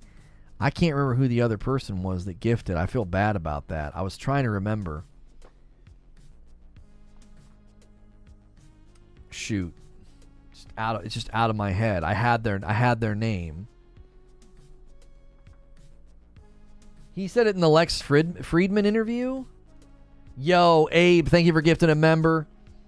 Member train choo choo. Perfect Shogun's gonna get one, taking us to 7 out of 15 for the day. Thank you very much. Sven did the first one, and then somebody did a batch of 5, and I can't remember who it was. I feel bad. I wish I had a way of seeing that. Let me check my dashboard. Yeah, it doesn't tell. I see Perfect Shogun got a membership, but I don't see who it came from. Maybe it's in here. Maybe it's in here. Under activity feed. Yeah, even under the activity feed, I can't see who did it. I can't see who did it. Abe gifted another one. Abe's going to do a member train all by himself. It's going to go to Elu. Thank you very much. Abe gifted it. The 5 batch, was it you, Abe? It's showing who sent it for us. Lone Wolf, who did it come from? Thanks for the membership. If you guys get a membership, man, you get to enjoy the members-only content in the middle of our streams, in the middle of our days. F Game Pass and Crapfield. Okay. Are you going to add to the conversation, or am I just going to have to ban you for just being an idiot? Abe gifted another one. Nah, these are the first for my day. Okay, so Abe gifted 3. I got to add 3 to this. Oh, no. You added 3 on top of the 6. That takes us to 9. There we go. Thank you, Silver Shadow, for renewing for 5 months and doing a membership plus. Welcome back in. No, Abe did not gift the first 5 of the day. I should probably keep the viewer activity thing up. I don't know. It doesn't, I have no way of seeing it. I don't like that. Sooner or later, these devs need to start reading the room. Backing down on some shadows and lighting to get 60 FPS is what gamers want these days, especially console gamers. Silver Subaru says almost 300 likes. Oh, nice. I don't mention likes anymore. I got so tired of it. I don't even say anything. Guess they don't understand how ethics works. It works both ways. Let the companies make the move of just coming up with great games. They will sell well. Stop paying it forward. It does no good. I'm not sure what you mean.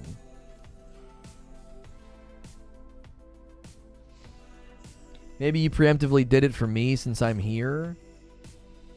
I'm not sure. I know it wasn't you, Danza.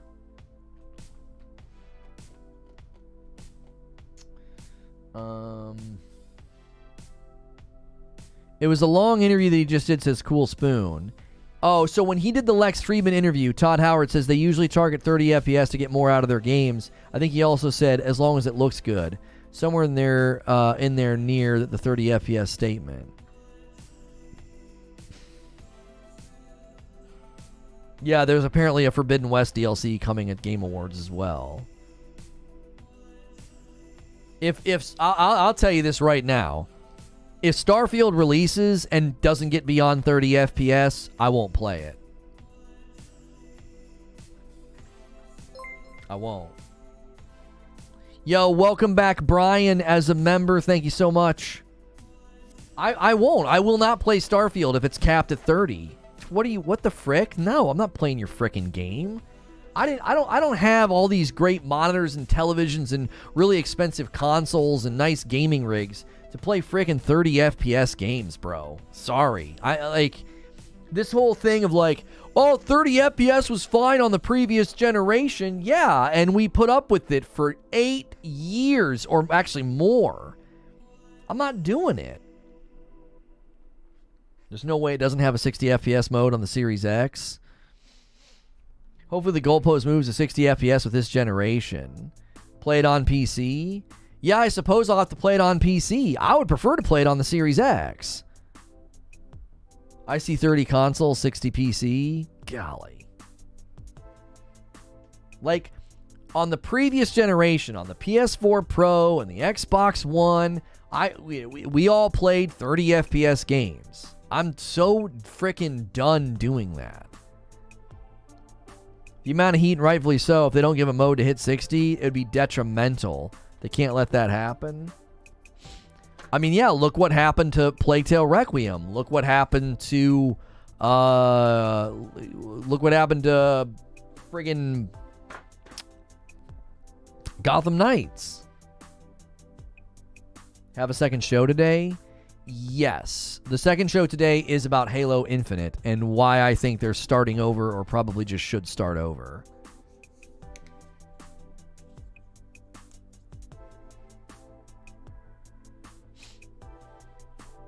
For now, for non-Switch and non-indie games, 30 FPS is unacceptable at the higher possible FPS. I will not buy AAA games that can only hit 30 unless specifically for my Steam Deck, which is fine because of the smaller screen. The game will be dead on arrival if new consoles get 30 FPS.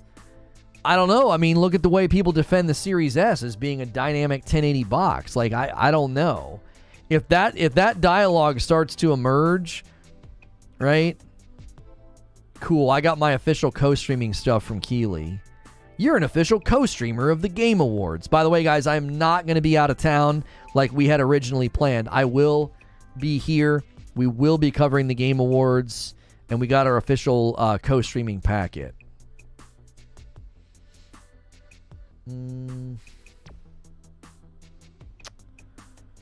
Okay.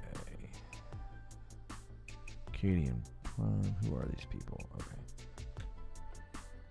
If I understand your PC specs, the PS5 and the X are functionally equivalent. So if the X can't hit, then your PC can't. And if your PC can hit it and the X doesn't, it means they effed up. People saying no way it's not 60 FPS when the developers have already said they're targeting 30. For me, it's 30 FPS until the devs say otherwise. That's today, right? No, Game Awards are Thursday. The Game Awards are Thursday. If Microsoft dumped the Series S, Series X would have some kind of chance. That's not going to happen. They're not going to dump the Series S. They just did a big sale on it.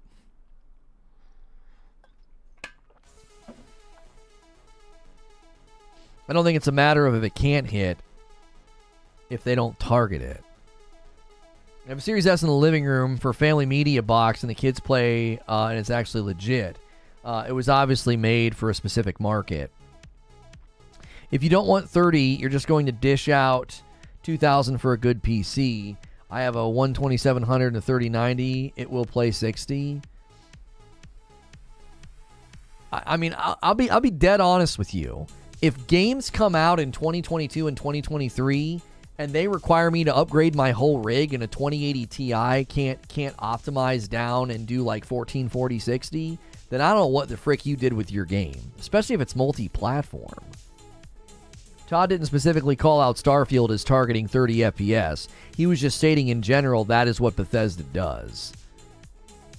Hope you and the fam are good. What's good, Hellfire? Me, I miss taking my wife to work because of roads and traffic lights, meaning she took public transport and so was late. Rip my butt later. Sorry to hear that. With a 3090, it better do more than 60. Yeah, right? Like, what on earth? I got some preemptive cope in my chat. Like, what on earth? If Starfield can't hit 60 on my 2080 Ti, what the frick did they do to it? Your 2080 is half the speed of a 3090. I used to have a 2080. Homie, I've not seen anything in Starfield that shouldn't be able to run 1440 60 on my rig. I've not seen anything. They're not doing anything in that game that is groundbreaking. They're not. What the frick?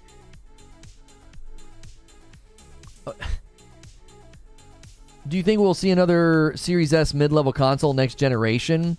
We see it in the smartphone market. I don't know if they'll ever do that ever again. I don't know. I don't buy a console game unless it has a 60 FPS mode. The fact that Gotham Knights was sold so well is troubling to me. Yeah, that was sold on Batman. If that had been any other title, it would have crashed and burned. If games like Horizon Forbidden West can run 60, so should Starfield. Yeah, like I don't see anything in Starfield that is exceeding, the graphical fidelity of Horizon Forbidden West. I don't see it. Big open spaces, lots of enemies, lush environments. Like no way. No way. No PC, not now. If I had a gaming room, I get a PC. I honestly think it depends. If there's so much in the game that the graphics itself have to be dumbed down a bit to run, that's fine. That was GTA SA. But at this point, FPS really shouldn't be an issue. Listen, and this is where that Todd Howard Starfield interview is going to come into play. He basically said the game has benefited from being on one system. From targeting Xbox and being on one box. He said that the game's benefited from that. Oh, okay. And if he's preemptively in a Lex Friedman interview being like, yeah, we target 30 FPS so we can do more, I'm like, great, Todd. It sounds like you're stuck in a 10-year-old development model, which is do everything you can at the cost of FPS. And every single time somebody says that, my response is very simple. I'm not going to play your game. I'm not. Your flashy shadows and cool lights and cool textures, I don't give a rip about any of that. If your philosophy is that, well, we target 30 FPS so we can do more stuff with the game, oh, great. You just made it very clear to me that I don't want to buy your games because you're 10 years behind. You are 10 years behind. That's a decade-old mindset. Let's squeeze everything we can out of this game and limit it to 30. People are buying televisions that can run 120 FPS modes, and you're targeting a fourth of that. What? Next-gen consoles were marketed on instantaneous load times, higher frame rates, higher resolution, and you're like, yeah, we kind of don't care about one of those things. No, I'm not going to discuss that in members only. We might use that tomorrow for a talk show. We have a segment planned today.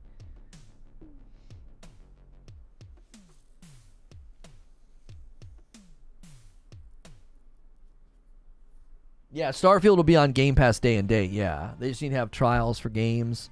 They're asking for 70. 16 times the detail. It just works. Even if CD Projekt Red messed up the launch of Cyberpunk, they're pretty good with tech, and the latest updates show it. Bethesda's not on their level, not even close to them. I mean, I'm not really quite sure why you're attempting to compare the two companies. Completely different engines and approaches to design philosophy. Exactly backwards. I'd play a feature-rich 30 FPS game over a 60 FPS cinematic trailer any day. Well, you're creating a false dichotomy. That's a false dichotomy.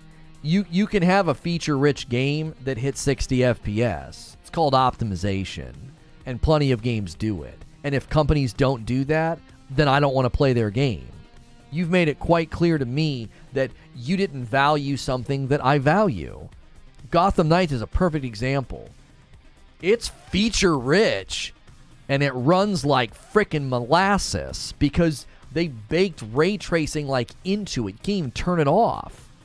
And it doesn't even look better than a game from like 7 or 8 years ago. No, that's a false dichotomy. You can have a feature-rich game hitting 60 FPS, and just because you go for 60 FPS doesn't mean you're going to be playing a cinematic trailer. I mean, that just feels like a passive swipe at God of War, an ineffective swipe at God of War. Plenty of games have tons of great features in them and look like immaculate and hit 60 FPS.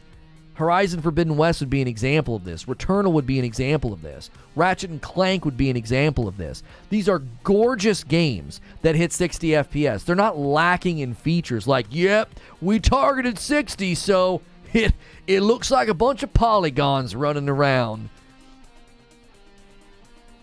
They were going to try and reach 120 for this gen. Now we're talking about reaching 30. I'll tell you why. You have a bunch of OG people in charge at these companies, and they want to do the stupid PR bullet point nonsense. I want to be able to walk out on stage and talk about 16 times the detail and 4K resolution and ray tracing.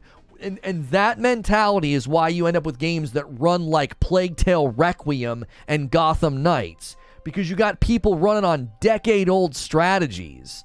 There are plenty of games right now that have said, no, we're going to figure out how to give people better frames per second, because that's what we promised them. Every game benefits from being developed for one platform, but if Starfield can't get 60 FPS with the benefits of single console development, then that's a huge L for Xbox. Yeah, look how dumb you're going to make Xbox look. Look how dumb you're going to look. Oh man, time to compete with Sony with first-party titles. Yeah, it's capped at 30 FPS. I'm sorry, what? What did you just say to me? Call of Duty has a 120 FPS mode? God of War Ragnarok has a 120 FPS mode. You just walked out onto the market, charged $70 for a game that is capped at 30. You're going to make Xbox look like a joke. You're going to look like a joke. Yeah, man, pricing parity with all these next-gen titles. Cool, what kind of performance options do you have? It's 30 FPS. That's what we targeted. Neat.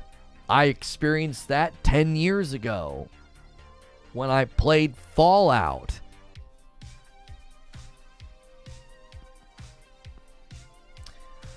I'd say if the game can't hit at least 30 FPS, it shouldn't be full price. All games from any first-party studio will have a 60 FPS mode. You better hope they do. Our physics engine's built around 30 FPS. Any higher and things break. I fully expect Starfield to hit 30 on the S, 60 on the X, and unlocked on PC. Man, you better hope so. You better hope so. You talk about a really, really unfavorable headline.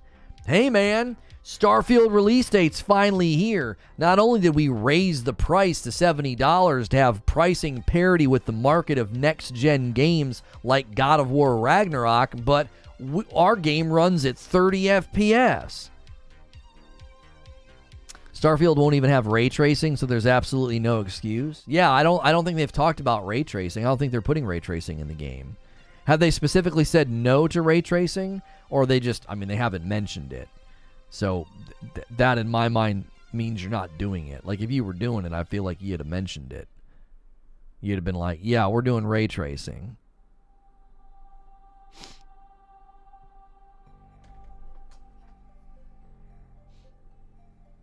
Better not try and sell a 60 FPS update a year after launch.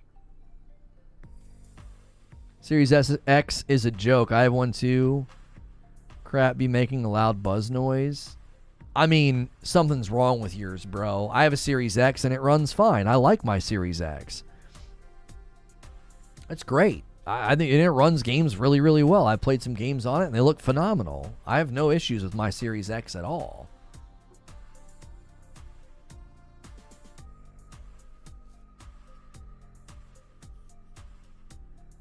I've been having issues since day one. I got the copy for free, so I wasn't too upset at the time. I hate that this far into it, still barely adequate for console. Oh, you guys are talking about Cyberpunk, I think. I don't care about $70 games, but I also don't believe these companies, says Master Jazz. You don't believe them about what? The thing with Starfield is the NPCs have routines just like you, and they don't get loaded in when you're about to do a quest. But Todd didn't say it'll be 30 FPS. He just made a reference. Listen, we're all speaking about the possibility, okay? I'm not saying it's going to be 30 FPS. But he says they typically target 30 FPS with their games. And he's doing that after we looked at performance of Starfield in trailers and thought it doesn't look like it's performing all that consistently. It doesn't look like it's performing all that well. And if that game comes out and is the second big title for Xbox to be at $70 and it's 30 FPS capped, homie, you thought the anger and the ire over Gotham Knights 30 FPS was bad? You better watch the frick out. People will be irritated. You thought it was bad for Gotham Knights. This is a highly anticipated, generation-defining game as they've marketed it. The new platform from Trainwreck is owned by a gambling company. Yeah, I mean, there's going to be a ton.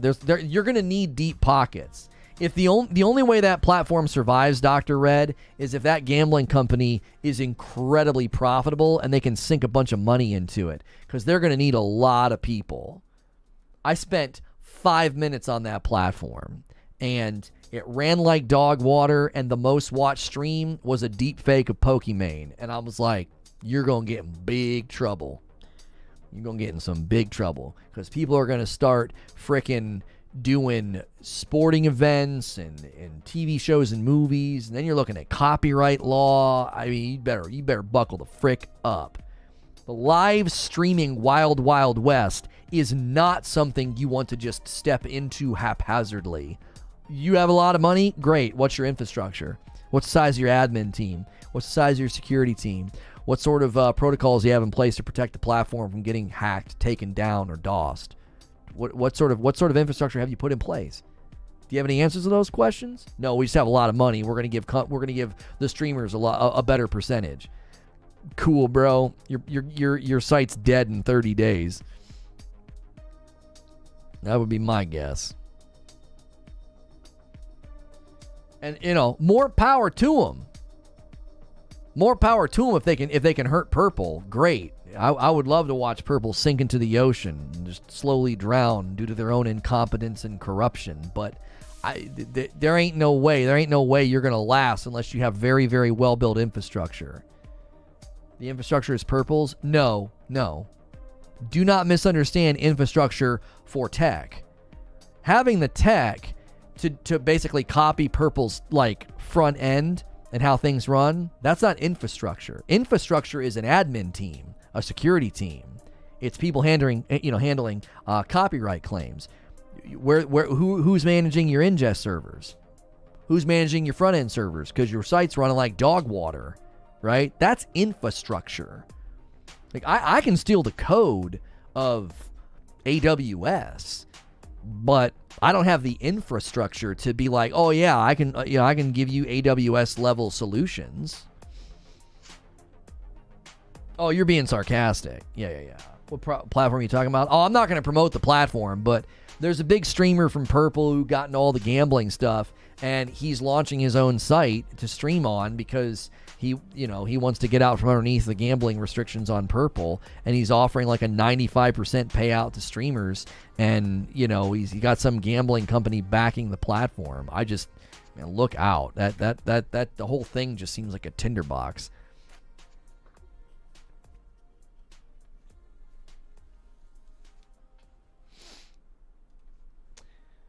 I love Callisto Protocol. I hate how people are hating on it. I want to give it a second. I want to give it a second chance, but I just don't think it's a good call. I'll probably just get really irritated. I want to give it a second chance because it's a beautiful game.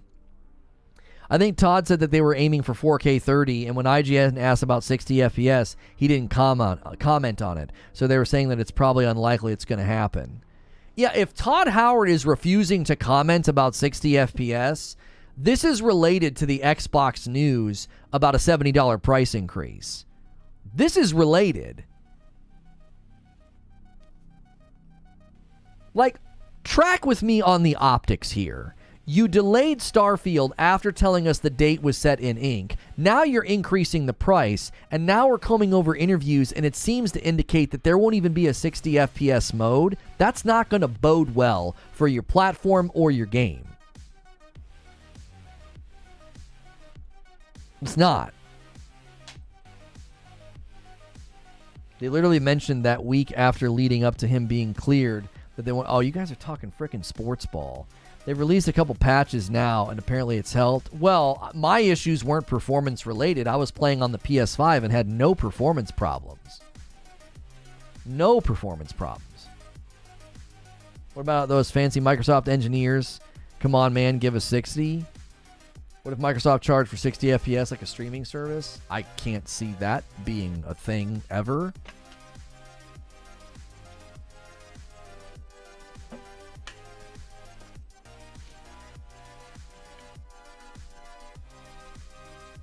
Also, don't forget they delayed Starfield. I mean, yeah, I just said that. Reviews should not dictate others' buying habits. I fear reviews have a track record of shoving people away from great games because they personally hate it. But, man, I don't know where this is coming from. I've had a lot of people come in and take that angle lately. I don't think there's a pattern in the gaming market of reviews driving people away from really good games. I don't think that's happening, brother. I don't. When you get a 29% on Steam because of performance issues and really, really bad stuttering, wear it. You wear it. You made a mistake. They made a mistake, and they patched it already, and it's helped, and it's rebounding, and it's got a better score. But that's exactly what should happen. That's exactly what the market should do. This game's running like crap, man. What in the world? And you should be able to get a refund. And plenty of people did. Plenty of people are going to read reviews and be like, this game doesn't sound very good. They're going to listen to someone like SkillUp and be like, he's complaining about all the things that drive me crazy in a video game. I'm not going to buy this one. I don't think there's some pattern in the market of like, man, our game was really good and we got a raw deal from review culture. If anything, review culture tends to be really favorable of games that are mediocre or not so great. I would say more often than not, really mid-level games or arguably bad games get a pass from a lot of review outlets. I don't think that the opposite is happening on a grand scale or a consistent rhythm of, yep, our game would have gone, it was a good game. We had no problems. We had great consumer feedback, but yeah, review culture just torched us and we did really, really poorly. Like, I don't think so.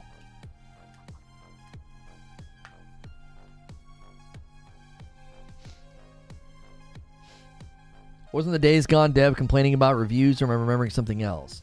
There was the guy who originally was like the head of the Days Gone project saying if you like a game, effing buy it. Because there was this huge influx of people supporting and celebrating and talking about Days Gone. And because it was on PS Plus. And Days Gone didn't do well commercially because it launched and it was very buggy.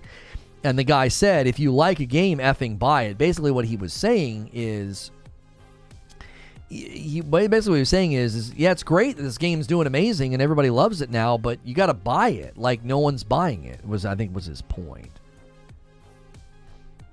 Name a game review name a game review culture torch, and it was good. Yeah, what's a good game that got torched by like the review culture? You know what I mean? Days Gone got what it deserved at launch. Yeah, that's what I'm saying is Days Gone didn't do well commercially because it was buggy at launch. Listen, this isn't shocking news to Glenn Schofield. He's been in the industry a long time. He's not shocked by this. You pushed out a product and somebody made a really big mistake. And performance on PC was so bad that headline lampooned your potential commercial success. 100%. A 29% on Steam, that hurts. It hurt them. That is money they will never get back. That is potential financial gain that they will never get back because somebody somewhere made a mistake. And boy, oh boy, the fragility of software and potential profit mass sucks. And Callisto, as Eugene is saying, Callisto's not been torched by review culture. Callisto has like a 75 on Metacritic, and it's climbed into the 70s on Steam because they patched it and fixed a bunch of it. You know what I mean? Lampoon, man, what planet did you come from? What are you talking about? Days Gone was a great game. It suffered from poor early game pacing. Well, the early game pacing, yeah, but it was also very buggy when it launched. It's still at 57 on Steam. Yeah, but I think if you look at recent review scores, isn't it higher? The overall is at a 57, which, man, that sucks. That's going to be a hard pit to climb out of because there's a ton of people right now that are never going to go. They're never going to go revisit their score, right? They're never going to go revisit the game. There's not going to.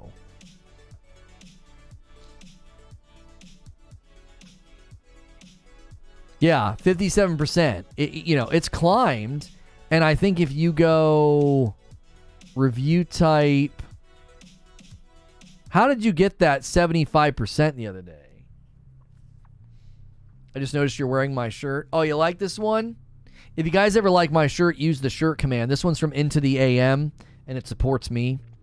If you use my code over there or my link, intotheam.com/Lono, or just use code Lono over there.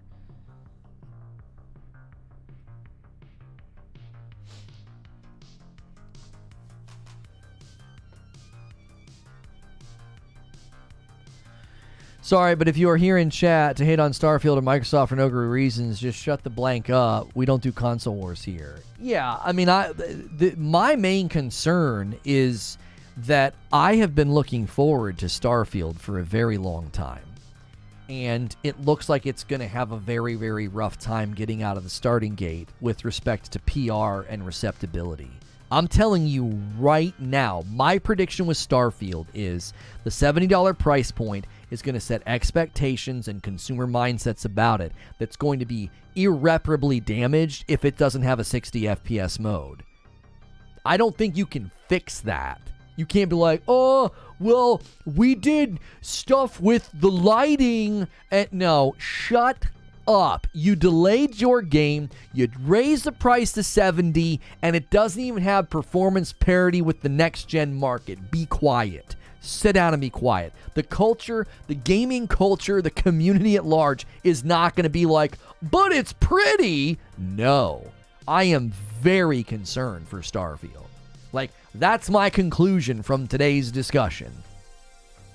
That's my conclusion.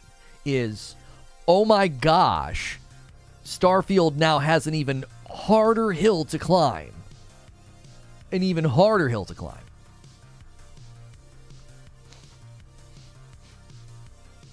Releasing a broken game now is almost a guaranteed death knell. All goodwill consumers had for devs has been torched. I'm a rare breed that prefers visuals over performance. I hope it's 60 FPS though. What type of game are you expecting from Starfield? Problem is, I see a lot of players expecting a cinematic action adventure game. No, I don't expect that at all. Do you want to know the most recent thing that got me excited for Starfield, Space Dovahkiin? It was the video with Todd Howard talking about the dialogue system. That got me really excited. I thought it looked awesome. I'm expecting Skyrim, Fallout in space, mixed with some Star Trek exploration, ship growth, RPG power fantasy. That's what I'm expecting from the game. It's not going to release until November. That's my prediction, and it will have 60 FPS for the Series X and PC.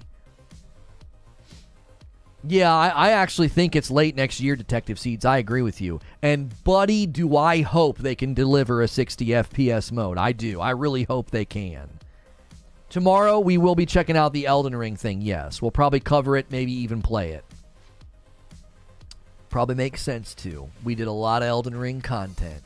So, if you guys are enjoying the content, consider becoming a member. We got the member goal down here in the corner. You can gift members or become a member on your own for $5. It's how we do what we do. Thanking everybody who's been doing that. I feel like no way it launches without 60 FPS, says Wheezy. I don't know, Wheeze. I don't know. I'm concerned.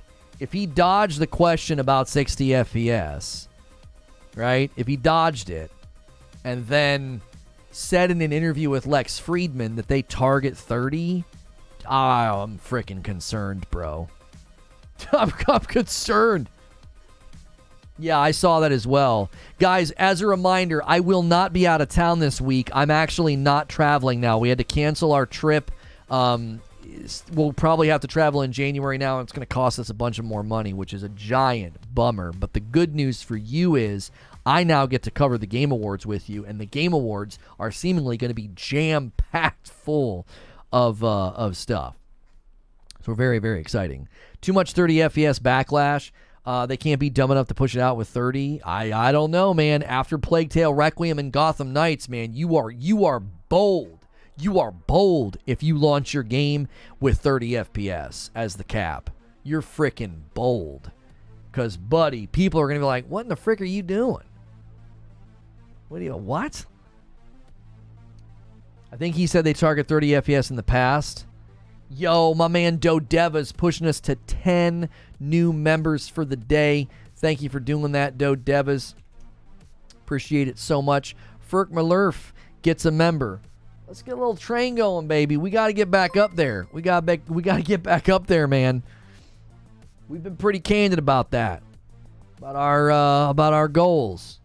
Imagine the discussion behind closed door. Todd saying 30 is fine. Phil saying the blanket is, then the delay. Yeah, I don't know if he said they only target 30 in their own games. The Cool Spoon's telling me in Discord, he didn't specifically name Starfield, but he was stating that in general, that's what Bethesda does. You know what I'm saying? They target 30. So they can do more with the game. Yo, my man Cardoc. Thank you, Cardoc. So generous all the time. Gifting 5 members to the stream. Jim, I think that's like Jim Jiminy, that's Jiminy or Jim 19 My. Jim, Mort, Loannis, Verbus, and Royce. You guys all got gifted members. Welcome in. Nailing our goal right on the nose. 15 members for the day. I don't think the majority of people on console care about frame rate. I just don't know why people think that. Why do you think that? People bought a Series X and a PlayStation 5 on the promise of better frame rate, resolution, and load time. But people don't care about frame rate? They optimized Fortnite to get 60 FPS on the previous generations of consoles. They optimized Fortnite in the Unreal Engine to give you 60 FPS on a PS4.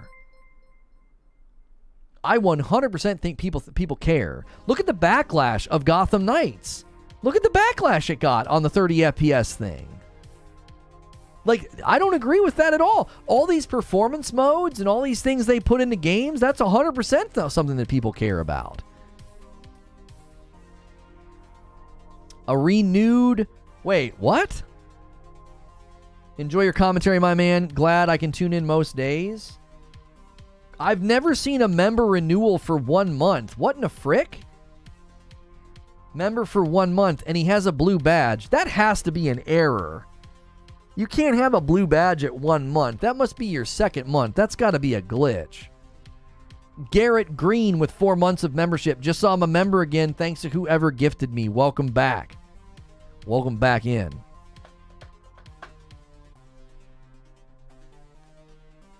No Xbox player celebrating a $70 game like Sony guys did, though.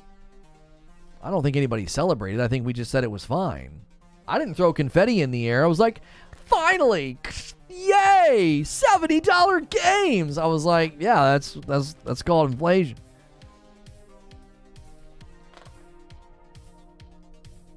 I was kind of neutral on the whole 30 FPS until my eyes got used to 60. There's honestly no going back. Me and everyone I know on console care about frame rate. The people who don't care are stuck on old gen and haven't discovered the real gaming experience at 60 FPS or higher. YouTube playing games? I know. I think we're in the 900s now. We're wanting to get back to 1,500 members. Those of you that didn't watch that Star Wars watch party, that was a 1,500 member goal. We're at 903 members. So we need about 100 more to get back to 1,000. We really need to do that before the new year. I remember a lot of Sony fans celebrating it and saying it makes games better. We have no idea. I mean, there might have been people that said this. I didn't say this, but you might be able to make the case that Sony was able to say, listen, the market is supporting a $10 price increase. Therefore, margins are sound. Therefore, reinvestment and expansion of Insomniac and Guerrilla and helping their teams grow, that did make games better. Now, I'm not going to say, oh, it's because of the $70, but Sony being able to increase the base price of games to $70, the market bears it, supports it, and then that tells them our business model is sound. We can invest in the cycle of these companies and make them larger, expand their bandwidth in their teams, ergo, games get better. Right? Do you understand where I'm coming from? I might start doing something every day. What if we did this? When we hit the member goal, I'll gift a 5-bomb as a thank you to the community. Ergo, games get worse? How did games get worse? Horizon Forbidden West is bigger than Horizon Zero Dawn. Largely, that's probably attributed to the fact that Guerrilla was able to grow, expand, and be a bigger company. What are you talking about? A 15-month renewal from Tattoos. That's a member plus. Can't believe it's been 15 months. If you count the purple platform, it should be 3 years. Time flies when you're having fun. Welcome back, my friend. Yeah, I'm gonna gift a 5-bomb. I'm gonna gift the 5-bomb. Anytime we hit the goal, I think I'm willing to do that. I'm willing to do that because then it pushes us over it. As a thank you. There we go. I think that's a pretty solid incentive. Oops. Can you imagine 230 over 15? There you go. 5 gifted members from me. Ink Sanity, that's my man. Michael B, Zach Smith, Heavy Metal Mama, and Phil D. Those are all names that I recognize. Those are people that are here all of the time. If you guys want to keep the train going and keep blasting past this goal, feel free to gift some more. You are welcome.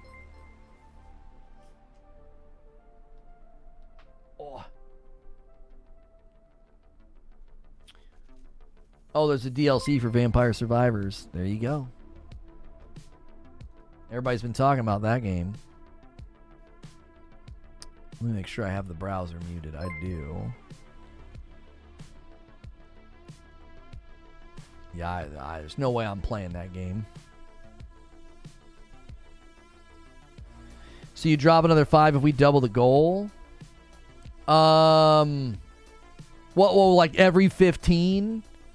Every 15 I do that? Hang on a second. Let me make sure I'm not doing something stupid here. 15 times 5, 75. 70 times 70, 2.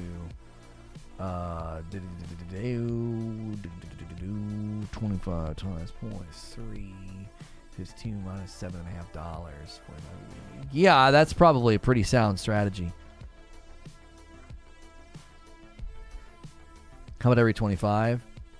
I just didn't want to set the goal that high. 25 seems kind of lofty, but I think maybe people might start responding if I'm like, listen, man, if we hit 25, I'll gift 5. You know what I mean? Every 25. Split the difference, 20. Did you round the decimals? How about every goal, Lono has to get down and do 20 push-ups? Be lofty, the F. We're trying to make it something that's fun and sort of passive, so I don't have to constantly be like, become a member. Like, the YouTube audience doesn't respond well to that. You know what I'm saying? You got bills, what's wrong with you? We're trying to avoid too much transparency, because yes, if this is going to continue, we've basically said we need to maintain 1,500 members, right? The show prep and being live for 6 to 7 hours a day requires a member base of roughly that size. That's just it's a lot. It's a big time commitment. It takes away from a lot of our other projects. So we've tried to be transparent and kind of give the goal to you guys, like, hey, let's chisel away at this every day so it's nice, slow, rhythmic growth. So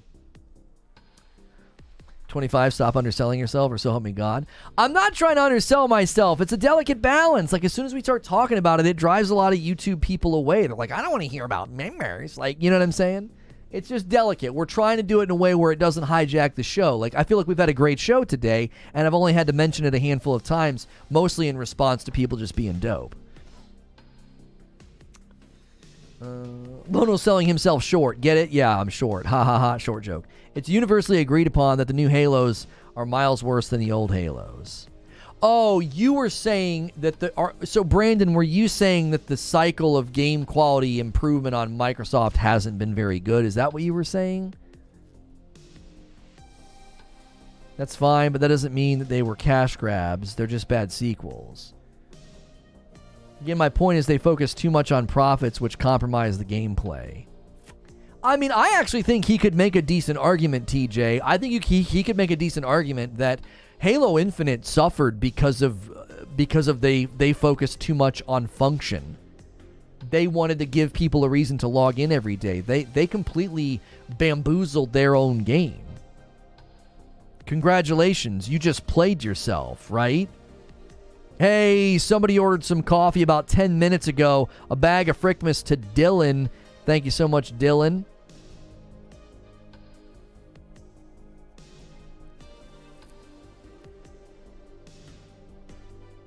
I'm behind, but who said 60 FPS is the true gaming experience? Solemn said that. Why get rid of microtransactions and battle passes? They're all optional expenditures. If it's failed because of non-split screen co-op? No, that's not why it failed. No. Halo Infinite fundamentally failed because it was not built for live service.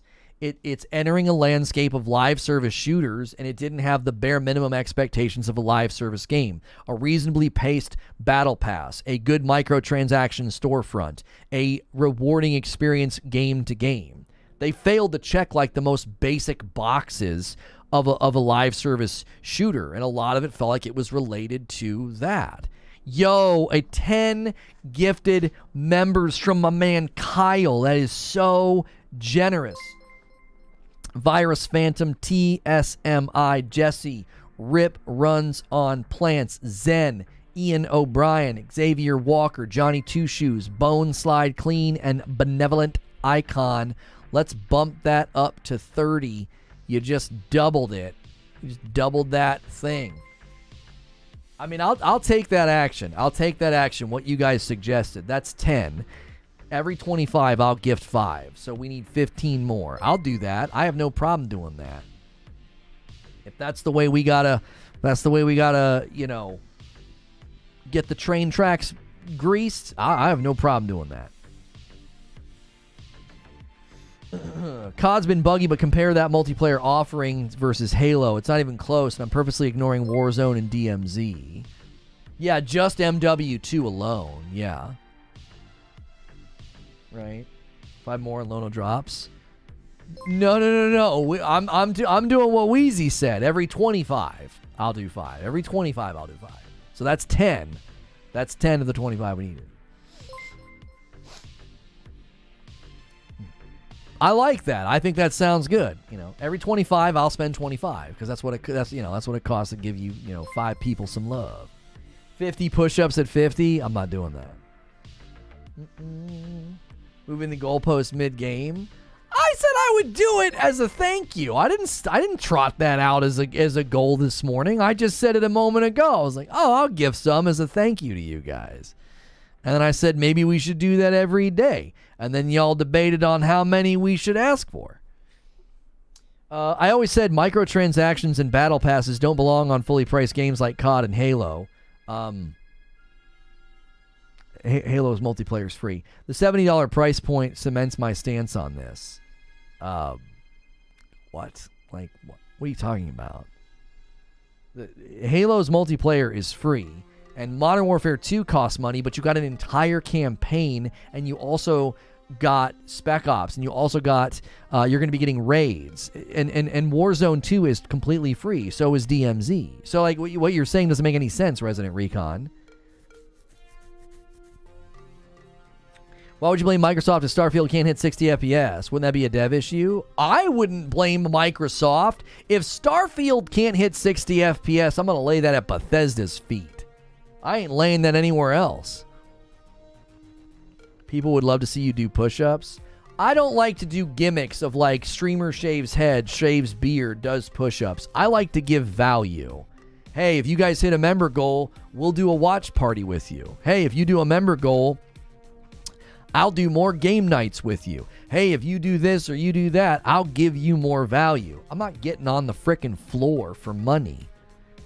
I think he's saying if a game is $70, it shouldn't have micros and battle passes. So I don't know if I agree with that. Because if Diablo 4 comes out and is $70 and has a battle pass and has micros for cosmetics, that doesn't bother me at all. Why? Because those microtransactions are ensuring the solvency of the game long term. Your $70 doesn't do that. Your $70 does not ensure that I'm going to be able to play Diablo for 10 years. A well-built battle pass, seasonal model, and microtransactions, that ensures that game can go on for 10 years. Your $70 doesn't do that. Do you see what I'm saying? It depends on the game. This idea that like you give them $70 and they just need to like what figure it out and then just keep giving you content?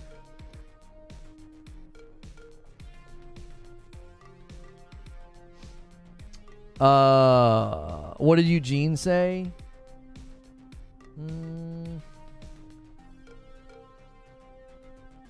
Oh, hold on. If Starfield is successful, those people will lay it at Microsoft's feet, so it's fair to blame their failure.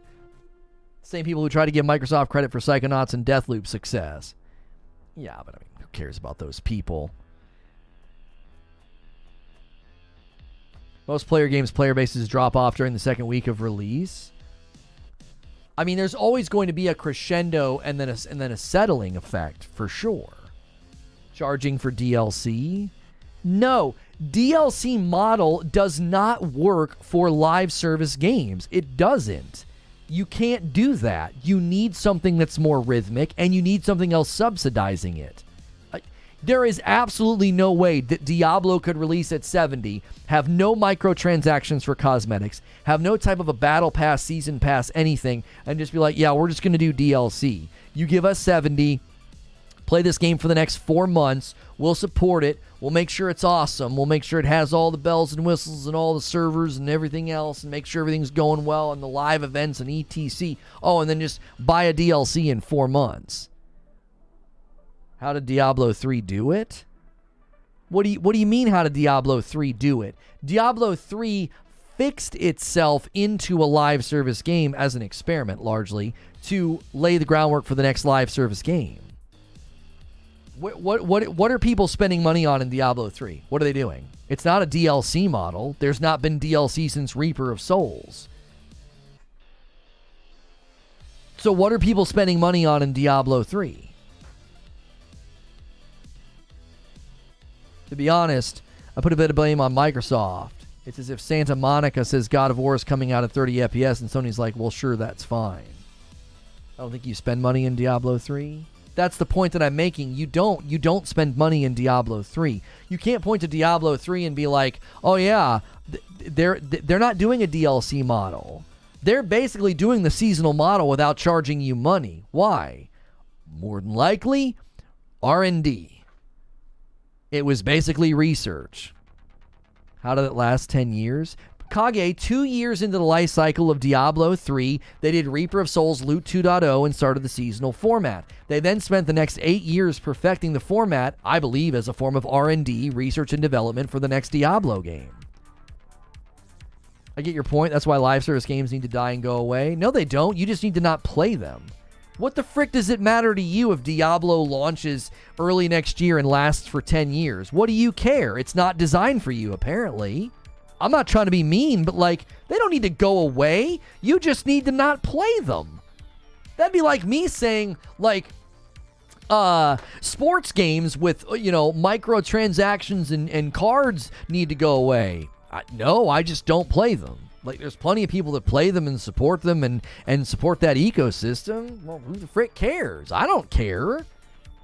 Live service games? Why would you get rid of live service games? They're some of the most successful, most played, most profitable games in existence. Fortnite, Call of Duty, all these ongoing games with battle passes and microtransactions, they generate dollars over dollars over dollars. And your little offshoot single-player games do very well, but they don't make up the entire dadgum market.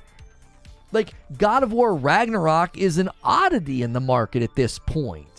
That level of investment and time and risk and needed profit and needed quantity of sales, that's not common. It's hard to do.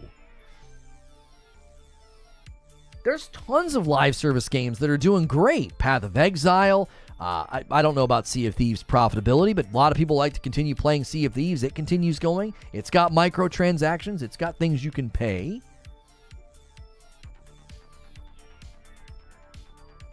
Live service games just means less games? Not necessarily. You're looking through one end of the telescope. Oh, well, we'd be on GTA 7 by now. Okay, and what do you think the quality of those games would be if they were rushing them out on small interval development cycles because that's the best way for them to make profit? I think the number one thing that gets lost in the live service debate is everybody just assumes, oh, I'd have way more games or I'd have better games if it weren't for live service games. What do you mean? Look at the profit model prior to live service games. What did they do? What? They rushed games out, had them on short dev cycles, overhyped marketing, and you got half-baked garbage. You had stuff that wasn't as good as you thought it was going to be. The market started to create a clear pattern of this is not sustainable. It just isn't sustainable. It takes way too long to build the games. It's way too expensive, and they just rush stuff out well before it's ready, hoping to break even. And then the idea became, well, wait a minute. We build this big, huge game, and then we abandon it 12 months later? Why are we doing that? Look at what Destiny's doing. Look at what The Division is doing. Look at what some of these ongoing games are doing. Look at what Diablo 3 is doing. So Valhalla, I think, is a very, very good test case to show, listen, you build this huge map. Everyone accused you of map bloat and map puke. Why not just keep using that world and that area and that space that you've built and just keep adding to it? And the market has responded with positivity.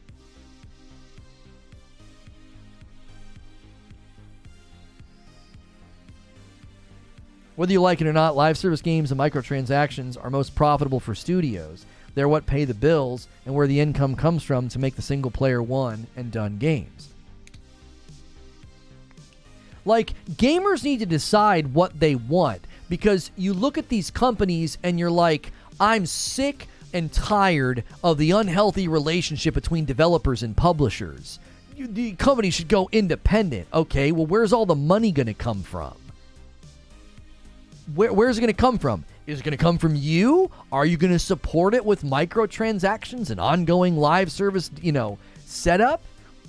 Why do you think Bungie was able to go independent? Now, they ended up getting bought by Sony. We don't know if that was a need or just a deal. I'm going to make them an offer that's too good to refuse.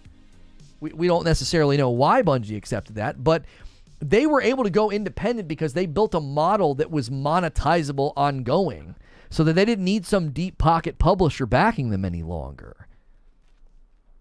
Akuda Papa with a $5 tip. World of Warcraft, Star Wars The Old Republic, RuneScape, and many other games would like to say frick you to no live service games. Are we letting on the customer is getting nothing from live service game? There's two sides to this. Right, like that's my point. This is what I think happens. I think people look at a couple of bad live service games, or they look at a couple of bad examples, and they want to act like live service games are trash. I'm like, huh? This is the model going forward. This is it. If you're going to play a game longer than its launch month, this is how it's going to be. It won't be DLC model. It will be Battle Pass, Micros, Rhythmic Seasons. Some amalgamation of those things.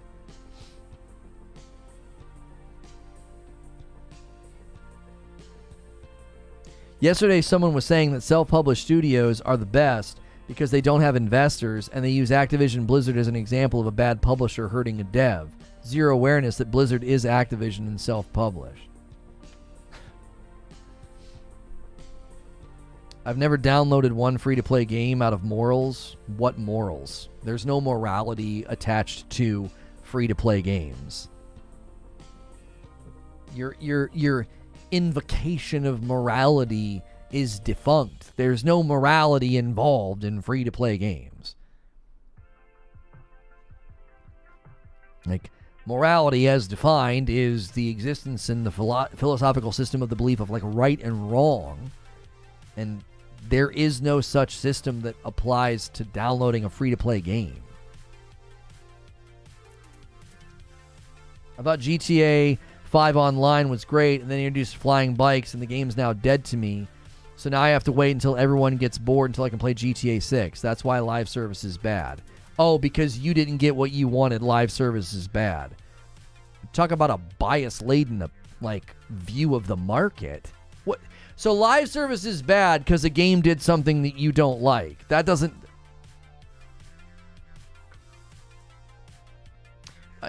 Track with the non sequitur here, okay? It's a non sequitur. Logically, it doesn't follow.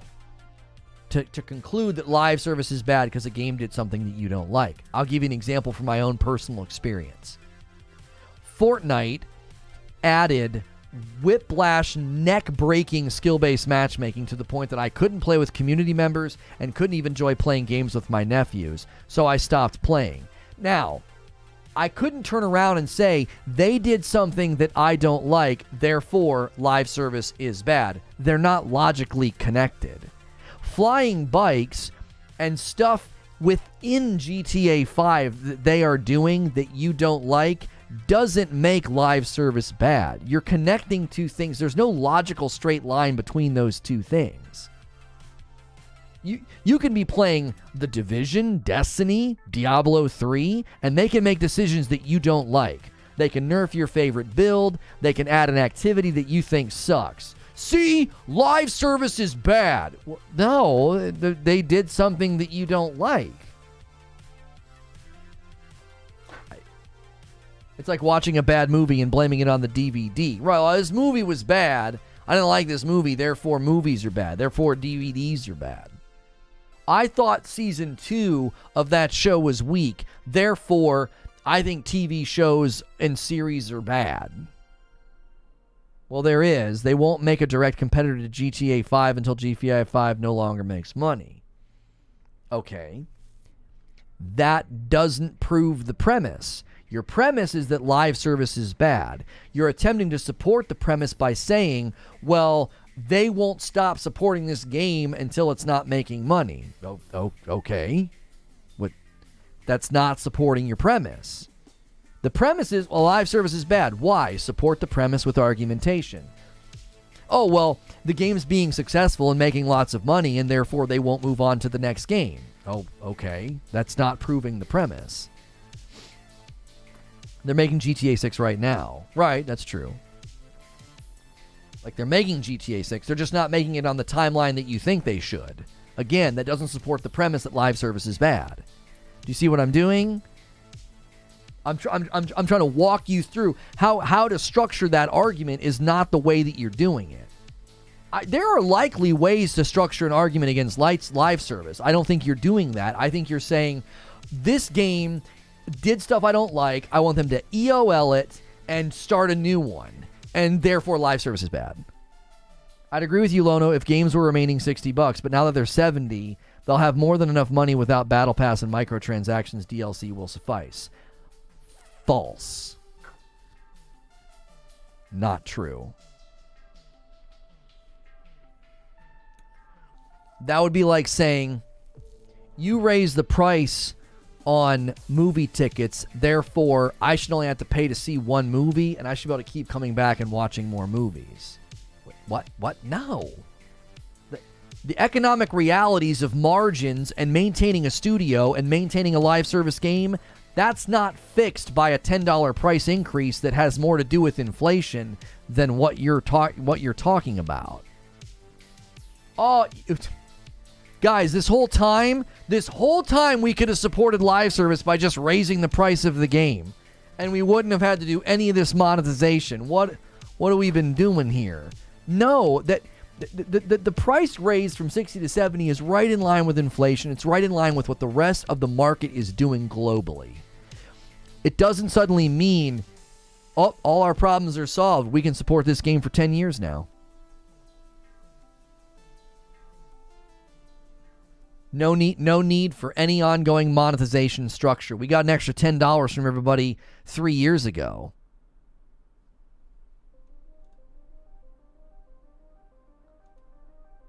No Man's Sky is one of the best live service games of all time, and all those updates are free. Okay, No Man's Sky is a bit of an anomaly in the market, though, Dave. It's like an 8-man team, and their game is at full price still.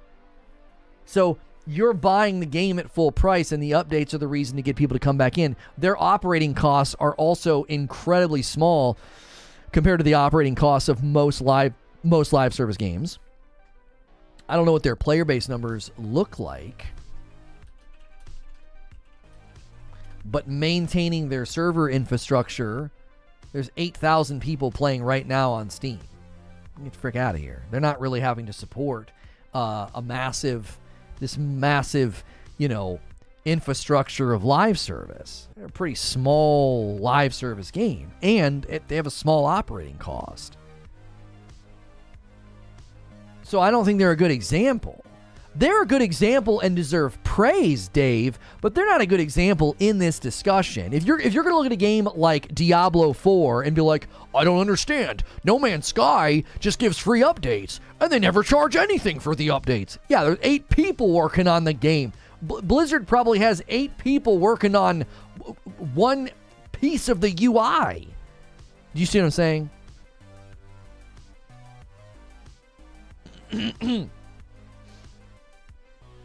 No Man's Sky also doesn't have ongoing microtransactions. Right, because, listen, Angry Pete. Listen to me. If No Man's Sky had the operating cost and the size and the budget of Blizzard, the team working on Diablo 4, dollars to donuts, No Man's Sky would have microtransactions, and they would charge for the expeditions, the battle pass of the expedition. Think about it. If it would be a necessity, if financially Hello Games was the size of the division working on Diablo 4, you'd be spending money in No Man's Sky. You would.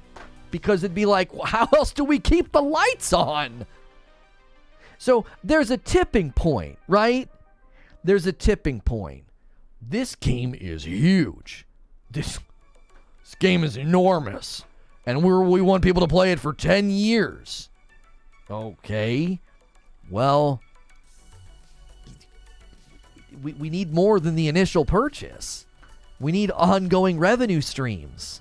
It's a necessity. You're basically telling somebody to fly a plane without wings. Well, figure it out. Just go really fast. Like, no, it's needed. The only thing that keeps the plane in the air, not the only thing, the main thing that keeps the plane in the air is the wings. Actually, what keeps the plane in the air, whoever's going to do that, don't. You know what I'm saying. You know what I'm saying. Lazaro with a $2 tip. Can I get a 2 loan? Didn't read on today's subject. Sorry I'm late. we have talked about the gamut. The Xbox news of the $70 price increase will likely affect the PR and the reception of Starfield. We talked about, is Starfield going to hit 60 FPS? Now we're talking about live service games and how they're structured, and is a $70 price point justification for no more live service ongoing monetization like the cost of season passes, battle passes, and a microtransaction store where people can buy cosmetic items to make their character look prettier. That's how we got to where we are right now in a 2 hour and 43-minute broadcast. And I don't do that for everybody. How long do you think it'll take Game Pass to increase? Third or fourth quarter next year. Probably fourth quarter. It'll probably happen after Starfield. Because the Redfall and the Starfield price increase is going to drive more people to Game Pass. And after that happens, I could see them saying, hey, now's the time to raise the price. So like end of next year. Thanks for being part of the program. We'd like to welcome you to Divine Knockout, a brand new fast-paced brawler. It combines platform-based combat, your Epic Game Store code. Oh, they gave me a code for this game. It does look kind of cool.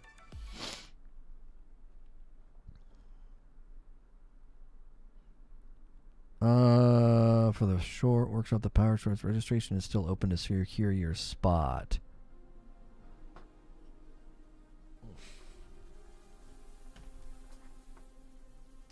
I'll tell you what, we're getting too close to the 3-hour mark. I've enjoyed today's discussion. I've enjoyed having a bunch of new members jump in. Members, would-be members, okay? Every Tuesday we do a segment called New Trailer Tuesdays where we just hang out while I eat and we watch a bunch of new trailers. So if you want to become a member, now's a great time. If you want to give some more members, now's a great time. Every 25 gifteds, I will gift my own. I will gift some as well as an incentive to you guys. I think that was a good word from Wheezy. Appreciate you guys supporting the channel with gifted members or new members. Let me get this thing scheduled. We got a boogie. I'm dancing in my seat anyway. I need a break. Go live. Schedule a stream Tuesday. That's like a new thing down there. I'll tell you what, I'm just going to take the break now. I don't think I'm going to make it. I got too much to do. Give me 1 second.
Okay, I'm back.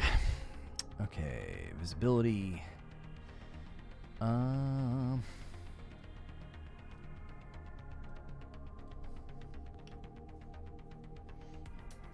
Let's do some math. $70 DLC would be 30 to 40. Add that to the billions of people who would buy the said game and DLC. That's a lot of cash your devs can live off. How would that not suffice? Because you're missing the forest for the trees. It's about ongoing subsidization, not waiting 3 to 4 months to get another influx of cash. The micro store generates money every day, every week, every month. An optional battle pass on top of the purchase of the game generates money that first week and all throughout that season because people see it and they're like, oh, I would be getting more stuff. I'm actively playing. I'd be getting more stuff. Let me buy that battle pass. Like the model has to generate money ongoing and then again like secure people to keep playing. It's not as simple as like, hey, we got a bunch of 70 and now we won't get another dime from most people for 3 or 4 months. And then what do you do when a lot of them stop playing? You know what I'm saying?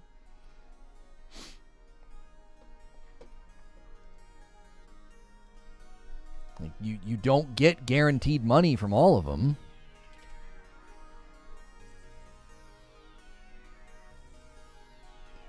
Let me do this. Customize the channel. So if you're not a member and you want to become one, it's $5. We're going to do a member segment now where I hang out and have some lunch, and we call it New Trailer Tuesdays. We just hang out and watch a bunch of trailers together. It's usually a very fun time. And I'm going to push out all the alerts now, and we're going to switch gears. It's a great time to gift members and take a bunch of people hostage. Bring them with us. Time for New Trailer Tuesdays. Mad love and respect. Thank you, Heavy Metal Mama. Welcome back. 4 months. Appreciate you. Let me get this thing pushed out as an alert, and then I'll also hit the Discord.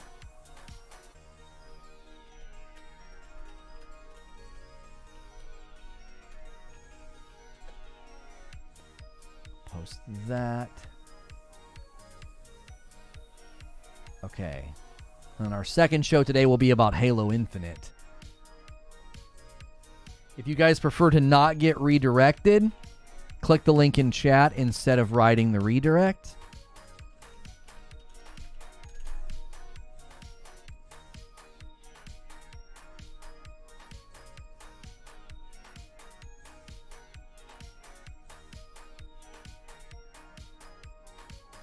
For decades, game studios ran off single purchases. That's why they have publishers. Yeah, and those games that you're referencing weren't live service games.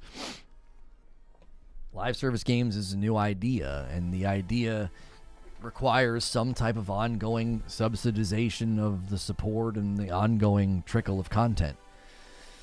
Okay, we got to switch gears.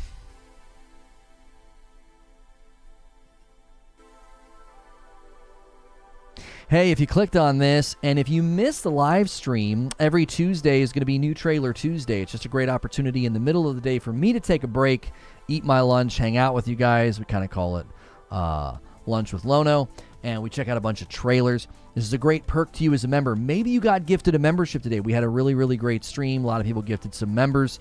It's a great opportunity for you to be a part of everything that we're doing. If you can pick up the membership on your own, feel free to do that, and make sure you're hanging out in the Discord and have alerts and stuff turned on, because we do a segment like this Monday through Friday. I will not be leaving town as we planned, so I will be in town to stream the Game Awards. So make sure you set aside Thursday night, and then Friday nights is when I hang out with my wife. We have some drinks. That's always fun as well. So make sure you have all that turned on. I'm going to end the previous stream and bring everybody over with redirect. We talked about the price increase.